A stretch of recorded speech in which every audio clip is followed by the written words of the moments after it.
Hi hello ನಮಸ್ಕಾರ. ಆತ್ಮೀಯ 10ನೇ ತರಗತಿ ವಿದ್ಯಾರ್ಥಿಗಳಿಗೆ ಆಧಾರದ ಸ್ವಾಗತ ಸುಸ್ವಾಗತ. ಜೊತೆಗೆ GPSTR ಮತ್ತೆ HSTR ಗೆ ಪ್ರಿಪೇರ್ ಆಗ್ತಿರೋರು ಎಲ್ಲರಿಗೂ ಕೂಡ ನನ್ನ ಸ್ವಾಗತ. ನೋಡಿ, ನಾನು ತಗೊಂಡಿರೋ ಟಾಪಿಕ್ ನಿಮ್ಮೆಲ್ಲರಿಗೂ ಗೊತ್ತಿರಂಗೆ ಥಂಬ್ನೈಲ್ ನೋಡಿದ ತಕ್ಷಣ ಗೊತ್ತಾಯ್ತು, ರಾಸಾಯನಿಕ ಕ್ರಿಯೆಗಳು ಮತ್ತು ಸಮೀಕರಣಗಳು. Yes, very very important chapter. ಇದನ್ನ SSLC ಏನೇನಿದೆ ಅವೆಲ್ಲನೂ ಕೂಡ ನಾನು ಏನ್ ಮಾಡ್ತಾ ಇದ್ದೀನಿ ಇಲ್ಲಿ ಹೇಳ್ತಾ ಇದ್ದೀನಿ. SSLC ಅಲ್ಲಿ ಅಭ್ಯಾಸ ಪ್ರಶ್ನೆಗಳಿದಾವ, ಪಠ್ಯೋತ್ತರ ಪ್ರಶ್ನೆಗಳಿದಾವ, ಮತ್ತೆ ರಸ ಪ್ರಶ್ನೆಗಳಿದಾವ, ಮತ್ತೆ ಹಳೆಯ ಪ್ರಶ್ನೆ ಪತ್ರಿಕೆಗಳಿದಾವ. ಅವೆಲ್ಲನೂ ಕೂಡ ನಾನು ಕಲೆ ಹಾಕ್ಬಿಟ್ಟು ಏನ್ ಮಾಡ್ತೇನೆ ಅಂತಂದ್ರೆ ಈ ಒಂದು ವಿಡಿಯೋದಲ್ಲಿ ನಾನು ನಿಮಗೆ ಹೇಳೋದಕ್ಕೆ ಪ್ರಯತ್ನ ಮಾಡ್ತಾ ಇದ್ದೀನಿ. ಸೊ ತಡ ಮಾಡೋದು ಬೇಡ, ಕೆಲವೊಂದು ವಿಷಯಗಳನ್ನ ನಾವು ಫಾಸ್ಟ್ ಆಗಿ ಕಲಿತಾ ಹೋಗ್ಬೇಕಾಗಿರ್ತದೆ. ಓಕೆ, ಈಗ ಶುರು ಮಾಡ್ಬಿಡ್ತೀನಿ. ತಗೊಂಡಿರೋ ಚಾಪ್ಟರು SSLC ಅಲ್ಲಿ ಮೊದಲನೇ ಚಾಪ್ಟರು ರಾಸಾಯನಿಕ ಕ್ರಿಯೆಗಳು ಮತ್ತು ಸಮೀಕರಣಗಳು. ಸುಮಾರು ಈ ಪಾಠದಿಂದ ನಮಗೆ ಅಂದಾಜು 7 ಮಾರ್ಕ್ಸ್ ಫಿಕ್ಸ್ ಈಗಲೇ ಹೇಳಿರ್ತೀನಿ. ಸೊ ಹಾಗಾಗಿ ನಾವು ಕಲಿಬೇಕಾಗಿರ್ತದೆ. ಈ ನೋಟ್ಸ್ ಅನ್ನ ನೀವೇನ್ ಮಾಡ್ತಾ ಹೋಗಿ ಅಂತಂದ್ರೆ ಬರ್ದಿಟ್ಕೊಳ್ತಾ ಹೋಗಿ, ಮತ್ತೆ ಎಕ್ಸಾಮ್ ಟೈಮಲ್ಲಿ ಎಕ್ಸಾಮ್ ಹಿಂದಿನ ದಿನ ನಾವು ಇದನ್ನ ಕಲಿತಾ ಹೋಗ್ಬೇಕಾಗಿರ್ತದೆ. ಟೆಸ್ಟ್ ದಿನನೂ ಇಂಪಾರ್ಟೆಂಟ್ ಆಗಿರ್ತದೆ. ತಡ ಮಾಡೋದು ಬೇಡ. ರಾಸಾಯನಿಕ ಕ್ರಿಯೆಗಳು ಮತ್ತು ಸಮೀಕರಣಗಳಂತಿದ್ದಾವೆ. ಈಗ ಫಸ್ಟ್ ನಮ್ಗೆ ಏನ್ ಗೊತ್ತಾಗಬೇಕು ಅಂತಂದ್ರೆ, ಈ ಪಾಠ ಶುರು ಮಾಡೋಕ್ಕಿಂತ ಮುಂಚೆ ಕೆಲವು ಅಂಶಗಳು ನಮ್ಗೆ ಗೊತ್ತಿರಬೇಕು. ಸೊ ಏನ್ ಅಂಶಗಳು ಗೊತ್ತಿರಬೇಕು ನಮ್ಗೆ? ಭೌತಿಕ ಬದಲಾವಣೆಗಳು ಮತ್ತೆ ರಾಸಾಯನಿಕ ಬದಲಾವಣೆಗಳನ್ನ ನಾವು ತಿಳ್ಕೊಂಡಿರ್ಬೇಕಾಗಿರ್ತದೆ. ಏನ್ ಭೌತಿಕ ಬದಲಾವಣೆಗಳು ಯಾವ್ಯಾವು ನಮ್ಗೆ ಗೊತ್ತಾಗ್ಬೇಕು. ಭೌತಿಕ ಬದಲಾವಣೆ ಅಂತಂದ್ರೆ ಮೇಣದ ಬತ್ತಿ ಕರಗುವಿಕೆ ಒಂದು ಭೌತಿಕ ಬದಲಾವಣೆ. ಪ್ರಶ್ನೆಗಳನ್ನು ಕೇಳ್ತಾರೆ. ಭೌತಿಕ ಬದಲಾವಣೆಯನ್ನು ಹೆಸರಿಸಿ, ಅಥವಾ ರಾಸಾಯನಿಕ ಬದಲಾವಣೆಯನ್ನು ಹೆಸರಿಸಿ, ಅಥವಾ ಇದರಲ್ಲಿ ಯಾವುದು ಭೌತಿಕ ಬದಲಾವಣೆಯಾಗಿದೆ, ಇದರಲ್ಲಿ ಯಾವುದು ರಾಸಾಯನಿಕ ಬದಲಾವಣೆಯಾಗಿದೆ. ಈ ರೀತಿ ಪ್ರಶ್ನೆಯನ್ನ ರೈಸ್ ಮಾಡ್ತಾ ಹೋಗ್ತಾರೆ ನಮ್ಮ ಎಕ್ಸಾಮ್ ಅಲ್ಲಿ. ಓಕೆ, ಜಸ್ಟ್ ಭೌತಿಕ ಬದಲಾವಣೆಗಳನ್ನ ಶುರು ಮಾಡ್ತಾ ಇದ್ದೀನಿ. ಮೇಣದ ಬತ್ತಿ ಕರಗುವುದು ಭೌತಿಕ ಬದಲಾವಣೆ, ಮಂಜುಗೆಡ್ಡೆ ಕರಗುವುದು ಭೌತಿಕ ಬದಲಾವಣೆ, ನೀರಾವಿ ಆಗುವುದು ಭೌತಿಕ ಬದಲಾವಣೆ, ಅಥವಾ ನೀರಾವಿಯಾಗಿ ಮಂಜುಗೆಡ್ಡೆ ಆಗುವುದು ಭೌತಿಕ ಬದಲಾವಣೆ. ನೆಕ್ಸ್ಟ್, ಹಿಮ ಕರಗುವುದು ಭೌತಿಕ ಬದಲಾವಣೆ. ಮತ್ತೆ ನೀರಿನಲ್ಲಿ ನಾವು ಉಪ್ಪು ಕರಗುವುದು, ಉಪ್ಪು ಹಾಕ್ತಿವಲ್ಲ, ಕರಗಿಸ್ತೀವಲ್ಲ, ಸೊ ಸಾಲ್ಯುಬಲ್ ಮಾಡ್ತೀವಲ್ಲ, ಇದು ಕೂಡ ಏನೋ ಭೌತಿಕ ಬದಲಾವಣೆ. Let's come to the next. ಏನೈತಿ ಇಲ್ಲಿ? ರಾಸಾಯನಿಕ ಬದಲಾವಣೆ, chemical changes, physical changes and chemical changes. Next, ಇಲ್ಲೇನು ರಾಸಾಯನಿಕ ಬದಲಾವಣೆ ಅಂತಂದ್ರೆ ಇಲ್ಲಿ ಮೇಣದ ಬತ್ತಿ ಅಥವಾ ಮೇಣದಲ್ಲಿ ಉಂಟಾದ ಜ್ವಾಲೆ ರಾಸಾಯನಿಕ ಬದಲಾವಣೆ. ಇಲ್ಲಿ ನೀವು ಒಂದು ನೆನ್ಪಿಟ್ಕೊಂಡಿರಿ, ಜ್ವಾಲೆ ಬೆಂಕಿ ಬರ್ತಾ ಇದೆ ಅಂತಂದ್ರೆ ಈ ಎಲ್ಲಾ ಜಾಗದಲ್ಲೂ ಕೂಡ ರಾಸಾಯನಿಕ ಬದಲಾವಣೆ ಆಗಿದೆ ಅಂತ ಅರ್ಥ. ಮುಂದೆ ಹೋಗೋಣ. ಕಲ್ಲಿದ್ದಲಿನ ದಹನ, ಕಲ್ಲಿದ್ದಲು ಉರಿತಾ ಇರ್ಬೇಕಾದ್ರೆ ಬೆಂಕಿ ಉಷ್ಣವನ್ನ ಕೊಡ್ತಾ ತಾನೆ. ಎಸ್, ಹಾಗಾದ್ರೆ ಇದು ಕೂಡ ರಾಸಾಯನಿಕ ಬದಲಾವಣೆ. ದ್ರಾಕ್ಷಿ ಹುದುಗುವಿಕೆಗೆ ಒಳಪಟ್ಟಾಗ, ಇದು ಕೂಡ ಏನು ರಾಸಾಯನಿಕ ಬದಲಾವಣೆ. ದ್ರಾಕ್ಷಿ ಹುದುಗುವಿಕೆ ಅಂತಂದ್ರೇನು? ನಾವೇನ್ ಮಾಡ್ತೀವಿ, ದ್ರಾಕ್ಷಿಯನ್ನ ಹುದುಗುವಿಕೆಗೆ ಒಳಪಡಿಸ್ತೀವಿ. ಇಷ್ಟೆಲ್ಲ ಸೇರಿಸ್ಬಿಟ್ಟು ನಾವೇನ್ ಮಾಡ್ತೀವಿ, ಆಲ್ಕೋಹಾಲ್ ಅನ್ನ ತಯಾರು ಮಾಡ್ತೀವಿ. ಸೊ ಈ ಆಲ್ಕೋಹಾಲ್ ಅನ್ನ ತಯಾರು ಮಾಡ್ತೀವಲ್ಲ, ಸೊ ಇದು ಕೂಡ ಏನು ರಾಸಾಯನಿಕ ಬದಲಾವಣೆ. ಕಬ್ಬಿಣದ ಮಳೆ ತುಕ್ಕು ಹಿಡಿಯುವುದು. ಯಾವ ರೀತಿ ಕಬ್ಬಿಣದ ಮಳೆ ತುಕ್ಕು ಹಿಡಿತದೆ ಅಂತ ನೋಡೋಣ. ನಾವು ಸಾಕಷ್ಟು ಹೊರಗಡೆ ಹೋದಾಗ ಅಥವಾ ನಮ್ಮನೇಲೆ ನೋಡಿದಾಗ ಕಬ್ಬಿಣ ಇರ್ತದೆ. ಆ ಕಬ್ಬಿಣ ಏನು ತುಕ್ಕು ಹಿಡಿತದೆ, ಆ ರೀಸನ್ ನಾವು ತಿಳ್ಕೊಳ್ಳೋಣ ಮುಂದೆ. ಇದೇ ಚಾಪ್ಟರ್ ಅಲ್ಲಿ ಮುಂದೆ ಇದೆ. ಸೊ ಕಬ್ಬಿಣ ತುಕ್ಕು ಹಿಡಿಯುವುದು ಅಥವಾ ಎಲ್ಲಾ ಲೋಹಗಳು ತುಕ್ಕು ಹಿಡಿಯುವುದು ಕೂಡ ರಾಸಾಯನಿಕ ಬದಲಾವಣೆಗೆ ಉದಾಹರಣೆ. ಇನ್ನು ಬರ್ಕೊಳ್ಳಿ, ಈ ಕಡೆ ಲೋಹಗಳು ತುಕ್ಕು ಹಿಡಿಯುವುದು. ಇಲ್ಲಿ ಬರ್ದಿಲ್ಲ ನಾನು, ನೀವು ಬರ್ದಿಟ್ಕೊಳ್ಳಿ. ಲೋಹಗಳು ತುಕ್ಕು ಹಿಡಿಯುವುದು ಕೂಡ ರಾಸಾಯನಿಕ ಬದಲಾವಣೆಯಾಗಿದೆ. ನೆಕ್ಸ್ಟ್, ಬೇಸಿಗೆಯಲ್ಲಿ ಹಾಲನ್ನು ಕೊಠಡಿಯ ತಾಪದಲ್ಲಿ ಇರಿಸುವುದು. ಇಟ್ ಮೀನ್ಸ್ ಏನು ಅಂತಂದ್ರೆ ಹಾಲು ಮೊಸರಾಗುವುದು ಕೂಡ ರಾಸಾಯನಿಕ ಬದಲಾವಣೆ. ಅಷ್ಟೇ ಅಲ್ಲ, ನಮ್ಮ ದೇಹದಲ್ಲಿ ಆಹಾರ ಜೀರ್ಣವಾದಾಗ ಆಹಾರ ಏನಾಗ್ತೈತಿ, ಜೀರ್ಣ ಆಗ್ತಾ ಇರ್ತದೆ. ಸೊ ಆಹಾರ ಜೀರ್ಣ ಸುಮ್ಮನೆ ಹಾಕಲ್ಲ ಕಣ್ರಪ್ಪ.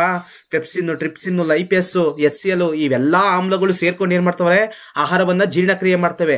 ಸೊ ಈ ಎಲ್ಲಾ ಆಮ್ಲಗಳು ಸೇರ್ಕೊಂಡು ಆಹಾರವನ್ನ ಜೀರ್ಣಕ್ರಿಯೆ ಮಾಡ್ತದಲ್ಲ, ಸೊ ಇವೆಲ್ಲವೂ ಕೂಡ ಏನು ರಾಸಾಯನಿಕ ಬದಲಾವಣೆ. ನಾವು ಉಸಿರಾಟ ಮಾಡ್ತೀವಲ್ಲ, ನಾವೇನ್ ಅನ್ಕೊಂಡಿರ್ತೀವಿ, ಆಕ್ಸಿಜನ್ ತಗೊಂಡು ಕಾರ್ಬನ್ ಡೈಆಕ್ಸೈಡ್ ಅನ್ನು ಬಿಡ್ತೀವಿ, ಇದನ್ನ ಭೌತಿಕ ಬದಲಾವಣೆ ಅಂತ ಕನ್ಸಿಡರ್ ಮಾಡ್ಕೊತೀವಿ. ನೋ, ಉಸಿರಾಟ ಅನ್ನೋದು ನಿಜವಾಗ್ಲೂ ಹೇಳ್ತಾ ಇದೀನಿ ರಾಸಾಯನಿಕ ಬದಲಾವಣೆ. ವೈಸ್ ಕಾರ್ಡ್ ಕೆಮಿಕಲ್ ಚೇಂಜಸ್. ನಾವ್ ಏನಕ್ಕೆ ಇದನ್ನ ರಾಸಾಯನಿಕ ಬದಲಾವಣೆ ಅಂತ ಹೇಳ್ತೀವಿ ಗೊತ್ತಾ? ಸೊ ನಾವು ತಗೊಂಡಂತ ಆಕ್ಸಿಜನ್ ಬೆನಿಫಿಟ್ ಐತಿ. ಎಲ್ಲಿ ಬೆನಿಫಿಟ್ ಐತಿ ಅಂತಂದ್ರೆ C6H12O6 ತಯಾರಿಕೆಯಲ್ಲಿ ಮತ್ತೆ ಇದನ್ನ ಒಡೆಯುವುದರಲ್ಲಿ ಏನ್ ಮಾಡ್ತದೆ ಅಂತಂದ್ರೆ ಆಕ್ಸಿಜನ್ ಬೆನಿಫಿಟ್ ಆಗ್ತದೆ. ಸೊ ಆಕ್ಸಿಜನ್ ಬೇಕೇ ಬೇಕು ನಮಗೆ. ಇರ್ಲಿ, ನಾವು ಜಸ್ಟ್ ಸಿಂಪಲ್ ತಿಳ್ಕೊಂಡಿರೋದ ಉಸಿರಾಟದು ಕೂಡ ರಾಸಾಯನಿಕ ಬದಲಾವಣೆ. ನೆಕ್ಸ್ಟ್ ನಾವು ಮನೆಯಲ್ಲಿ ಏನ್ ಮಾಡ್ತೇವೆ, ಡಿಫ್ರೆಂಟ್ ಆಗಿ ಏನ್ ಮಾಡ್ತಿದೀವಿ ಅಂತಂದ್ರೆ ಒಲೆ ಕಚ್ಚನ ಅಥವಾ ಗ್ಯಾಸ್ ಉರ್ಸನ, ಅಡಿಗೆ ಮಾಡ್ಕೊಂಡು ತಿನ್ನನ ಅಯ್ಯಪ್ಪ ಕೇಳಂಗಿಲ್ಲ. ಸೊ ಇಲ್ಲಿ ಆಹಾರವನ್ನ ನಾವು ಬೇಯಿಸ್ತೀವಲ್ವಾ, ಎಸ್ ಆಹಾರವನ್ನ ಬೇಯಿಸ್ತಿದೀವಿ ಅಂತಂದ್ರೂ ಕೂಡ ಇವೆಲ್ಲವೂ ಕೂಡ ಏನು ರಾಸಾಯನಿಕ ಬದಲಾವಣೆ ಆಗಿದೆ. Okay, let's come to the next slide. Okay, ಈಗ ಯಾವ್ಯಾವ ಅಂತ ಗೊತ್ತಾಯ್ತು, ಭೌತಿಕ ಬದಲಾವಣೆಗಳು, ರಾಸಾಯನಿಕ ಬದಲಾವಣೆ ಯಾವ್ಯಾವ ಅಂತ ಗೊತ್ತಾಯ್ತು. ಇವಾಗ ಫಸ್ಟ್ ಅಲ್ಲಿ ಹೆಸರೇ ಇದೆ ನೋಡಿ, ರಾಸಾಯನಿಕ ಕ್ರಿಯೆಗಳು. ಫಸ್ಟ್ ರಾಸಾಯನಿಕ ಕ್ರಿಯೆ ಅಂತಂದ್ರೆ ಏನಂತ ನಮಗೆ ಗೊತ್ತಾಗಬೇಕು. ರಾಸಾಯನಿಕ ಕ್ರಿಯೆ ಅಂತಂದ್ರೇನು, ಒಂದು ಅಥವಾ ಹೆಚ್ಚಿನ ವಸ್ತುಗಳು ಅಥವಾ ಪ್ರತಿವರ್ತಕಗಳು ಸೇರಿ ಒಂದು ಅಥವಾ ವಸ್ತುಗಳಾಗಿ, ಒಂದು ಅಥವಾ ಹೆಚ್ಚು ವಸ್ತುಗಳಾಗಿ ಅಥವಾ ಉತ್ಪನ್ನಗಳಾಗಿ ಪರಿವರ್ತನೆ ಆಗುವ ಕ್ರಿಯೆಗೆ ನಾವು ರಾಸಾಯನಿಕ ಕ್ರಿಯೆ ಅಂತ ಕರಿತೀವಿ. ಜಸ್ಟ್ ಸಿಂಪಲ್ ಕಂಡ್ರಪ್ಪ, ಇಲ್ಲೊಂದು ಸಿಂಪಲ್ ಆಗಿ ಇಲ್ಲೊಂದು ಸ್ಟೇಟ್ಮೆಂಟ್ ಹಾಕ್ತೀನಿ. ಒಂದು ಅಥವಾ ಹೆಚ್ಚಿನ ಪ್ರತಿವರ್ತಕಗಳು, ಅಲ್ಲಿ ನೀವು ಹೆಚ್ಚಿನ ಪ್ರತಿವರ್ತಕಗಳಂತಂದ್ರೆ ಅಲ್ಲಿ ನೋಡ್ಬೇಕು, ಒಂದು ಅಥವಾ ಹೆಚ್ಚಿನ ಪ್ರತಿವರ್ತಕಗಳು. ಮೇಲ್ಗಡೆ ಅರ್ಥ ಆಗ್ಲಿಲ್ಲ ಅಂತಂದ್ರೆ ಇದನ್ನೇ ಬರ್ಕೊಬಿಡಿ. ಒಂದು ಅಥವಾ ಹೆಚ್ಚಿನ ಪ್ರತಿವರ್ತಕಗಳು ಪರಸ್ಪರ ವರ್ತಿಸಿ ಉತ್ಪನ್ನವನ್ನು ಉಂಟು ಮಾಡುತ್ತವೆ. ಹೊಸ ಉತ್ಪನ್ನವನ್ನು ಉಂಟು ಮಾಡ್ತವೆ. ಇದನ್ನ ನಾವೇನಂತ ಕರಿತೀವಿ ಅಂತಂದ್ರೆ ರಾಸಾಯನಿಕ ಕ್ರಿಯೆ ಅಂತ ಕರಿತೀವಿ. ಒಂದು ರಾಸಾಯನಿಕ ಕ್ರಿಯೆ ನಡಿಬೇಕು ಅಂತಂದ್ರೆ ಈ ಪ್ರತಿವರ್ತಕಗಳು ಬೇಕು. ನೋಡಿ ಇಲ್ಲಿ, ಹಾಗಾದ್ರೆ ಇಲ್ಲಿ ಡೆಫಿನೇಷನ್ ಗೊತ್ತಾಯ್ತು. ಒಂದು ಅಥವಾ ಹೆಚ್ಚಿನ ಪ್ರತಿವರ್ತಕಗಳಂತಿದಾವಲ್ಲ. ಸೊ ಇಲ್ಲಿ ಈ ಕಡೆ ಬರ್ದಿದ್ದೀವಿ ನೋಡಿ, ಪ್ರತಿವರ್ತಕಗಳು. ಸಿ ಅಂತಂದ್ರೆ ಕಾರ್ಬನ್, O2 ಅಂತಂದ್ರೆ ಆಕ್ಸಿಜನ್. ಹಾಗಾದ್ರೆ ಇವೆರಡೂ ಕೂಡ ಏನು ಪ್ರತಿವರ್ತಕಗಳು. ನೋಡಿ, ಒಂದು ಅಥವಾ ಹೆಚ್ಚು ಪ್ರತಿವರ್ತಕಗಳು, ಒಂದು ಅಥವಾ ಎರಡು ಪ್ರತಿವರ್ತಕಗಳು ಪರಸ್ಪರ ವರ್ತಿಸಿ ಒಂದು ಉತ್ಪನ್ನವನ್ನ ನೀಡಿದರೆ ನಾವು ಇದನ್ನ ಏನಂತ ಕರಿತೀವಿ ಅಂತಂದ್ರೆ ರಾಸಾಯನಿಕ ಕ್ರಿಯೆ ಅಂತ ಕರಿತೀವಿ. ಓಕೆನಾ? ಇದನ್ನ ಬರ್ಕೊಳ್ಳೋದಾರೆ ಬರ್ಕೊಳ್ಳಿ. ಒಟ್ಟಿನಲ್ಲಿ ಈ ಡೆಫಿನೇಷನ್ ತುಂಬಾ ಈಸಿ ಐತಿ, ಇದನ್ನು ನೋಡ್ಕೊಳ್ಳಿ. ಮತ್ತೆ ಒಂದು ಮತ್ತು ಹೆಚ್ಚಿನ ಪ್ರತಿವರ್ತಕಗಳು ಪರಸ್ಪರ ಒಂದು ಉತ್ಪನ್ನ ನೀಡ್ತಾರೆ, ಇದನ್ನ ರಾಸಾಯನಿಕ ಕ್ರಿಯೆ ಅಂತ ಕರಿತೀವಿ. ಇದನ್ನು ನೋಡ್ಕೊಂಡಿದ್ದೀವಿ. ನೆಕ್ಸ್ಟ್ ಸ್ಲೈಡ್ಗೆ ಹೋಗೋಣ ಬನ್ನಿ. ಎಸ್, ಈಗ ಇಲ್ಲೇನಿದೆ ನೋಡೋಣ. ಹೆಡ್ಲೈನ್ ಏನಿದೆ, ಮೆಗ್ನೀಷಿಯಂ ಪಟ್ಟಿಯನ್ನು ಗಾಳಿಯಲ್ಲಿ ಉರಿಸುವುದು ಮತ್ತು ಮೆಗ್ನೀಷಿಯಂ ಆಕ್ಸೈಡ್ ಅನ್ನು ವಾಚ್ ಗ್ಲಾಸ್ ನಲ್ಲಿ ಸಂಗ್ರಹಿಸುವುದು. ಫಾರ್ ಎಕ್ಸಾಂಪಲ್, ಈಗ ಏನ್ ಮಾಡ್ತೀನಿ ಅಂತಂದ್ರೆ, ಯಾವ್ದಾದ್ರು ಒಂದು ವಸ್ತು ಉರಿಬೇಕು ಅಂತಂದ್ರೆ ಅದಕ್ಕೆ ಏನ್ ಬೇಕು ಗೊತ್ತಾ? ಆಕ್ಸಿಜನ್ ಬೇಕು. ಅದೇ ಉರಿತಿರುವಂತಹ ದಹನವನ್ನು ನಾವು ಆರಿಸ್ಬೇಕಂತಂದ್ರೆ ಏನ್ ಬೇಕು ಗೊತ್ತಾ? ಕಾರ್ಬನ್ ಡೈಆಕ್ಸೈಡ್ ಬೇಕು. ನೆನ್ಪಿಟ್ಕೊಂಡಿರಿ, ಉರಿಯೋದಕ್ಕೆ ಸಪೋರ್ಟ್ ಮಾಡೋದು ಆಕ್ಸಿಜನ್, ಅದೇ ಉರಿತಿರುವಂತಹ ಜ್ವಾಲೆಯನ್ನ ನಿಲ್ಸೋದಕ್ಕೆ ಸಪೋರ್ಟ್ ಮಾಡೋದು ಕಾರ್ಬನ್ ಡೈಆಕ್ಸೈಡ್. ಸೊ ಇಲ್ಲಿ ನಮಗೆ ಬೇಕಾಗಿರೋದೇನು? ಮೆಗ್ನೀಷಿಯಂ ಪಟ್ಟಿಯನ್ನು ಗಾಳಿಯಲ್ಲಿ ಉರಿಸುವುದು. ನಾನು ಏನ್ ಮಾಡ್ತೀನಿ ಅಂತಂದ್ರೆ, ಇದು ಬರ್ನರ್ ಕಣ್ರಪ್ಪ. ಬರ್ನರ್ ಅಂತಂದ್ರೆ ನೀವೇನ್ ಅನ್ಕೊಳ್ಳಿ ಗೊತ್ತಾ? ಜಸ್ಟ್ ಸಿಂಪಲ್ ದೀಪ ಅಂತ ತಿಳ್ಕೊಳ್ಳಿ. ಇದು ಬರ್ನರ್. ಸೊ ಈ ಬರ್ನರ್ ದಲ್ಲಿ ಇಲ್ಲಿ ಬೆಂಕಿ ನೋಡಿ, ಇಲ್ಲಿ ರೆಡ್ ಕಲರ್ ಕೊಟ್ಟಿದ್ನಲ್ಲ, ಇದು ಬೆಂಕಿ. ಓಕೆನಾ? ಬೆಂಕಿ. ಸೊ ಬರ್ನರ್ ಇದು ಬೆಂಕಿ. ಸೊ ಇಲ್ಲಿದೆಯಲ್ಲ, ಇದನ್ನ ನಾವೇನಂತ ಕರಿತೀವಿ ಅಂತಂದ್ರೆ ಇದು ಮೆಗ್ನೀಷಿಯಂ ಪಟ್ಟಿ ಅಥವಾ ಮೆಗ್ನೀಷಿಯಂ ಪಟ್ಟಿ. ಇದು ಈ ಮೆಗ್ನೀಷಿಯಂ ಪಟ್ಟಿನ ಈಗ ಏನ್ ಮಾಡ್ತಾ ಇದೀನಿ? ಕಾಯಿಸ್ತಾ ಇದ್ದೀನಿ. ಸೊ ಮೆಗ್ನೀಷಿಯಂ ಪಟ್ಟಿಯನ್ನ ಕಾಯಿಸಿದಾಗ ಇದೇನಿದು ಈ ರೀತಿ ಹಾಕಿದ್ರಲ್ಲ, ಇದು ಇಕ್ಕಳ ಅಂತ ಕರಿತೀವಿ. ಏನು ಇಕ್ಕಳ? ಕೈಲಿ ಇಟ್ಕೋತೀವಿ. ಇದನ್ನ ಕೈಲಿ ಇಟ್ಕೋಬಿಟ್ಟು ನಾವ್ ಏನ್ ಮಾಡ್ತೀವಿ ಅಂತಂದ್ರೆ, ಇಲ್ಲಿರುವ ಮೆಗ್ನೀಷಿಯಂ ಪಟ್ಟಿ ಇಟ್ಕೋತೀವಿ. ಇದನ್ನ ಹತ್ರ ತಗೊಂಡ್ಬಿಟ್ಟು ಈ ಜಾಗ ತಗೊಂಡ್ಬರ್ತೀವಿ. ಈ ಉರಿತರ ಬೆಂಕಿ ಹತ್ರದಾಗ ಏನಾಗ್ತದೆ ಗೊತ್ತಾ? ಈ ಜಾಗದಲ್ಲಿ ಒಂದು ಬೂದಿ ತರ ಸೆಟ್ಟಲ್ ಆಗ್ತದೆ. ಬೂದು ಬಣ್ಣದಲ್ಲಿ ಏನಾಗ್ತದೆ? ಒಂದು ಸೆಟ್ಟಲ್ ಆಗ್ತದೆ. ಸೊ ಇದನ್ನ ಈಗ ಪಾತ್ರೆ ತರ ಬಳಸಿದಿನಲ್ಲ, ಈ ಪಾತ್ರೆ ತರ ಚಿತ್ರ ನಾವೇಂತ ಕರಿತೀವಿ? ವಾಚ್ ಗ್ಲಾಸ್ ಅಂತ ಕರಿತೀವಿ. ಸೊ ಇಲ್ಲಿ ಉರ್ಸಾದ್ಮೇಲೆ, ಈಗ ನಾವು ಸೌದೆ ಉರ್ಸಾದ್ಮೇಲೆ ಬೂದಿ ಬಂದು ಸೆಟ್ಲ್ ಹಾಕಲ್ವಾ ಕೆಳಗಡಿಕೆ? ಎಸ್, ಸೌದೆ ಉರ್ಸಾದ್ಮೇಲೆ ಬೂದಿ ಬಂದು ಸೆಟ್ಲ್ ಆಯ್ತದೆ. ಅದೇ ತರ ಮೆಗ್ನೀಷಿಯಂ ಅನ್ನ ಮೆಗ್ನೀಷಿಯಂ ಉರಿಸಿದಾಗ ಇಲ್ಲಿ ಮೆಗ್ನೀಷಿಯಂ ಆಕ್ಸೈಡ್ ಉಂಟಾಗ್ತದೆ. ಇಟ್ ಮೀನ್ಸ್ ಈಕ್ವೇಶನ್ ಅನ್ನ ನೋಡೋಣ. ನೋಡಿಲಿ, ಈ ಜಾಗದಲ್ಲಿ ಇರೋದೇನು? ಮೆಗ್ನೀಷಿಯಂ ಅನ್ನು ಉರಿಸ್ಬೇಕು ಅಂತಂದ್ರೆ ಏನ್ ಬೇಕು? ಅವಾಗಲೇ ಹೇಳಿದೀನಿ, ಇಲ್ಲಿ ಏನ್ ಬೇಕು? ಆಕ್ಸಿಜನ್ ಬೇಕು. Gives rise to magnesium oxygen ಜೊತೆ ವರ್ತಿಸಿದಾಗ ಮೆಗ್ನೀಷಿಯಂ ಆಕ್ಸೈಡ್ ಉಂಟಾಗ್ತದೆ. ಬ್ಯಾಲೆನ್ಸ್ಡ್ ಈಕ್ವೇಶನ್ ಬರೆಯೋಣ. ಹೆಂಗೆ? Mg ಎಷ್ಟಿದೆ? ಇಲ್ಲಿ ಒಂದಿದೆ. ಇಲ್ಲೆಷ್ಟಿದೆ? ಒಂದಿದೆ. O2 ಇಲ್ಲೆಷ್ಟಿದೆ? ಎರಡಿದೆ. ಇಲ್ಲೆಷ್ಟಿದೆ? ಒಂದಿದೆ. ಹಾಗಾಗಿ ನಾವೇನ್ ಮಾಡಬೇಕು? ಇಲ್ಲಿಗೆ 2 ಹಾಕೋಣ. 2mgO. ಹಾಗಾದ್ರೆ ಇಲ್ಲಿಗೆ ನಾವೇನ್ ಮಾಡಬೇಕು? 2 mg ಆಗಬೇಕು. ನೋಡಿ, ಮೆಗ್ನೀಷಿಯಂ ಅನ್ನ ಆಕ್ಸಿಜನ್ ಜೊತೆ ವರ್ತಿಸಿದಾಗ ಅಥವಾ ಮೆಗ್ನೀಷಿಯಂ ಅನ್ನ ಆಕ್ಸಿಜನ್ ಒಂದಿಗೆ ಅಥವಾ ಬೆಂಕಿಯೊಂದಿಗೆ ಉರಿಸಿದಾಗ ನಾವು ಏನನ್ನ ಕಾಣ್ತೀವಿ? ಮೆಗ್ನೀಷಿಯಂ ಆಕ್ಸೈಡ್ ಅನ್ನ ಕಾಣ್ತೀವಿ. ಅದನ್ನ ಈ ಜಾಗದಲ್ಲಿ ಸೆಟಲ್ ಆಗ್ತದೆ. ಅಷ್ಟೇ ಯಾಕಂದ್ರಪ್ಪ, ನಾವು ಕಾಪರ್ ಇದೆ, ಕಾಪರ್ ಅನ್ನ ಆಕ್ಸಿಜನ್ ಜೊತೆಗೆ ವರ್ತಿಸ್ತೀವಿ ಅಥವಾ ಉರಿಸ್ತೀವಿ. ಅವಾಗ ಏನಾಗ್ತದೆ? ಕಾಪರ್ ಆಕ್ಸೈಡ್ ಉಂಟಾಗ್ತದೆ. ಅಷ್ಟೇ. ಈ ಮೆಗ್ನೀಷಿಯಂ ತಗೊಂಡಿದೀವಿ, ಇಲ್ಲ ಕಾಪರ್ ತಗೊಂಡಿದೀವಿ. ನೆನ್ಪಿಟ್ಕೊಂಡಿರಿ. ಮುಂದೆ ಹೋಗ. ಎಸ್, ಈಗ ರಾಸಾಯನಿಕ ಕ್ರಿಯೆ ನಡೆದಿದೆ ಎಂದು ನಿರ್ಧರಿಸುವಂತಹ ಮಾನದಂಡಗಳು. ನಮ್ಗೆ ರಾಸಾಯನಿಕ ಕ್ರಿಯೆ ನಡೆದೈತೆ ಅಂತ ನಮ್ಗೆ ಹೆಂಗ್ ಗೊತ್ತಾಗ್ತದೆ? ಫಸ್ಟ್ ಆಫ್ ಆಲ್ ನಮಗೆ ರಾಸಾಯನಿಕ ಕ್ರಿಯೆ ನಡೆದೈತೆ ಅಂತಂದ್ರೆ ನೋಡಿಲಿ, ಎಸ್ ಸಿ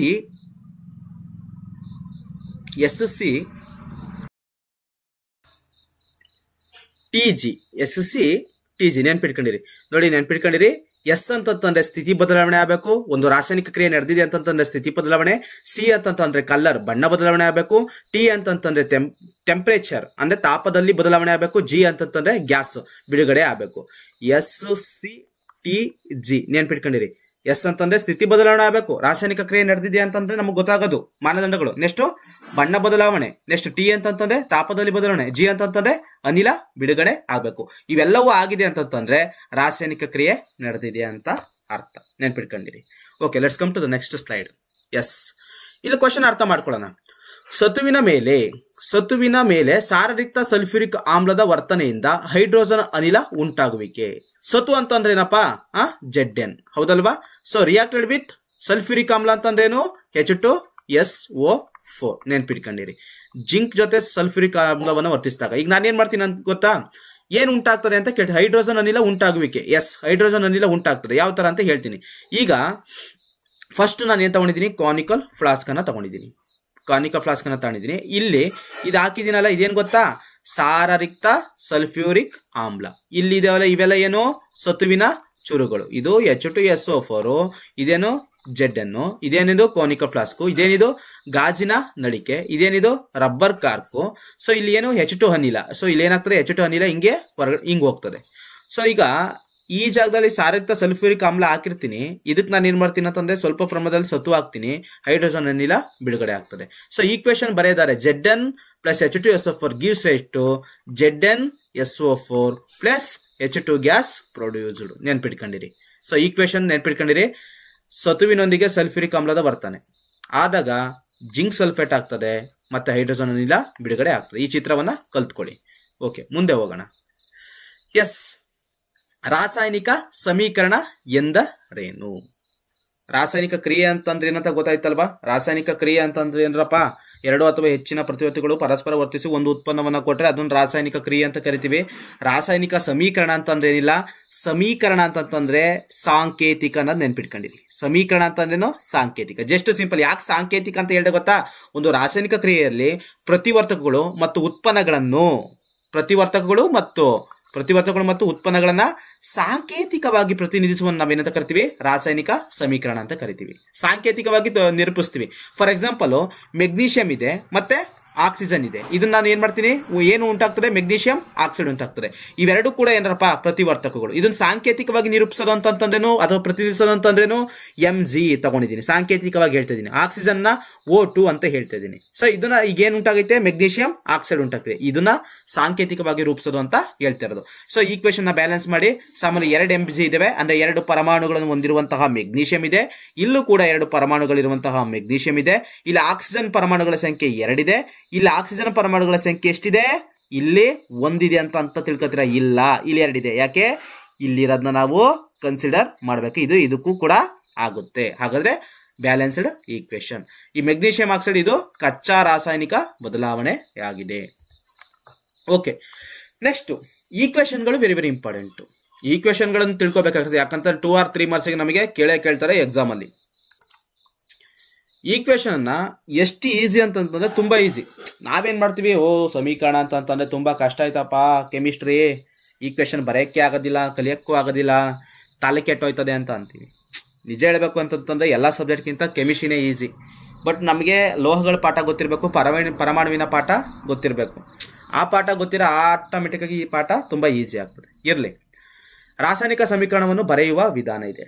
ಸೊ ನಾವು ಯಾವ ತರ ಬರಿಬೇಕು ಅಂತ, ಓಕೆನಾ? ZN ಅಂತಂದ್ರೇನು? ಜಿಂಕ್ ಅಂದ್ರೆ ಕನ್ನಡದಲ್ಲೇನು? ಸತು. Reacted with sulphuric acid. ಏನ್ ಉಂಟಾಗ್ತದೆ? ಇದನ್ನು ಒಟ್ಟಿಗೆ ಸೇರಿಸಿ ಬರೆಯೋದು ಅಷ್ಟೇ. ಜಿಂಕ್ ಸಲ್ಫೇಟ್ ಆಗ್ತದೆ. ಇನ್ ಮಿಕ್ಕಿದ್ ಯಾವುದು? ಈಗ ಜಿಂಕ್ ಆಯ್ತು, ಸಲ್ಫೇಟ್ ಆಯ್ತು. ಇನ್ ಮಿಕ್ಕಿದ್ದು ಯಾವುದು? H2. ಇದನ್ನು ಹೊರಗಡೆ ಬರ್ತದೆ. H2 ಗ್ಯಾಸು ಪ್ರೊಡ್ಯೂಸ್ ಆಗ್ತದೆ. ನೆಕ್ಸ್ಟ್ ಇದೇನಿದು? Calcium oxide. Ca ಅಂದ್ರೆ ಕ್ಯಾಲ್ಸಿಯಂ, O ಅಂತಂದ್ರೆ ಆಕ್ಸೈಡ್. ಕ್ಯಾಲ್ಸಿಯಂ ಆಕ್ಸೈಡ್ ನೀರಿನೊಂದಿಗೆ ವರ್ತಿಸಿದ್ರೆ ಏನು ಉಂಟಾಗ್ತದೆ? ಕ್ಯಾಲ್ಸಿಯಂ ಹೈಡ್ರಾಕ್ಸೈಡ್ ಉಂಟಾಗ್ತದೆ. ಲೆಕ್ಕ ಕಾಣಬೇಕಾದ್ರೆ ಪರಮಾಣುಗಳ ಸಂಖ್ಯೆನ ಇಲ್ಲಿ ನೋಡಿ, ಮೊದಲು ಈ ಕಡೆ ಉತ್ಪನ್ನಗಳಲ್ಲಿ ಎಷ್ಟಿದೆ ಅಂತ ನಾವು ಕರೆಕ್ಟಾಗಿ ನೋಡ್ಕೋಬೇಕು. ಕ್ಯಾಲ್ಸಿಯಂ ಪರಮಾಣುಗಳ ಸಂಖ್ಯೆ ಎಷ್ಟಿದೆ ಅಪ್ಪ? ಕ್ಯಾಲ್ಸಿಯಂ ಪರಮಾಣುಗಳ ಸಂಖ್ಯೆ ಎಷ್ಟಿದೆ? ಒಂದಿದೆ. ಇಲ್ಲೆಷ್ಟಿದೆ? ಇಲ್ಲೂ ಕೂಡ ಒಂದಿದೆ. ಇಲ್ಲಿ ಹೆಚ್ಚು ಪರಮಾಣುಗಳ ಸಂಖ್ಯೆ ಎಷ್ಟಿದೆ? ಎರಡಿದೆ. ಇಲ್ಲಿ ಹೆಚ್ಚು ಪರಮಾಣುಗಳ ಸಂಖ್ಯೆ ಎಷ್ಟಿದೆ? ಎರಡಿದೆ. ಇನ್ನು ಓ ಪರಮಾಣುಗಳ ಸಂಖ್ಯೆ ಎಷ್ಟಿದೆ? ಇದೊಂದು, ಇದೊಂದು, ಎರಡು. ಇಲ್ಲಿ ಓ ಪರಮಾಣುಗಳ ಸಂಖ್ಯೆ ಇದು ಎರಡಿದೆ. ಇದು correct balanced equation. Next, carbon ಮತ್ತು ಆಕ್ಸಿಜನ್ ಪರಸ್ಪರ ವರ್ತಿಸಿ ಕಾರ್ಬನ್ ಡೈಆಕ್ಸೈಡ್ ಉಂಟಾಗ್ತದೆ. ಹೈಡ್ರೋಜನ್ ಪ್ಲಸ್ ನೀರು ಅಲ್ಲ, ಹೈಡ್ರೋಜನ್ ಪ್ಲಸ್ ಆಕ್ಸಿಜನ್ ಎರಡೂ ಸೇರಿ ಏನಾಗಿದೆ? ನೀರು ಉಂಟಾಗಿದೆ. ಮತ್ತೆ CH4 ಇದೊಂದು ನೈಸರ್ಗಿಕ ಅನಿಲ ಅಂತ ಕರಿತೀವಿ. ಇದನ್ನ CH4 ಅಂತಂದ್ರೆ ಏನು? ಮೀಥೇನ್. ಏನು? ಮೀಥೇನ್. ಇದನ್ನ ನೈಸರ್ಗಿಕ ಅನಿಲ ಅಂತ ಕರಿತೀವಿ. ಈ ಮೀಥೇನ್ ಆಕ್ಸಿಜನ್ ಜೊತೆ ವರ್ತಿಸಿ ಏನ್ ಮಾಡ್ತದೆ? ಕಾರ್ಬನ್ ಡೈಆಕ್ಸೈಡ್ ಅನ್ನು ಉಂಟು ಮಾಡ್ತದೆ ಮತ್ತೆ ನೀರನ್ನ ಉಂಟು ಮಾಡ್ತದೆ. Methane reacted with oxygen to produce carbon dioxide and water. Okay, let's come to the next topic. Balanced equation ಆಗಿರ್ತದೆ ನೋಡಿ, ಗಮನಿಸಿ. ಎಸ್, ಇಲ್ಲೂ ಕೂಡ ನಾವು ಕಲಿಬೇಕು. ಈಕ್ವೇಶನ್ಸ್ಗಳು ವೆರಿ ವೆರಿ ಇಂಪಾರ್ಟೆಂಟ್ ಕಣ್ರಪ್ಪ. ಈ ಕೆಳಗಿನ ರಾಸಾಯನಿಕ ಸಮೀಕರಣಗಳನ್ನ ಸರಿದೂಗಿಸಿ ಅಂತ ಕೊಟ್ಟಿದ್ದಾರೆ. ಅಂದ್ರೆ ಅವ್ರು ಕೊಟ್ಟವ್ರಿಗೆ ಆಲ್ರೆಡಿ ರಾಸಾಯನಿಕ ಸಮೀಕರಣ ರೆಡ್ ಕಲರ್ ಬರ್ದಿದ್ದೀನಲ್ಲ, ಇವೆಲ್ಲವೂ ಕೂಡ ಅವರೇ ಕೊಟ್ಟಿದ್ದಾರೆ. ಸೊ ಅದು ಸರಿಯಾಗೈತೋ ತಪ್ಪಾಗೈತೋ ಕಂಡಿಡಿ ಅಂತ, ಅಥವಾ ತಪ್ಪಾಗಿದ್ರೆ ಅದನ್ನ ನೀನು ಬರಿ ಅಂತ ಹೇಳೋದು. ಸೊ ಈಗ ನೋಡೋಣ, ಸರಿದೂಗ್ಸೋಣ ನಾವು.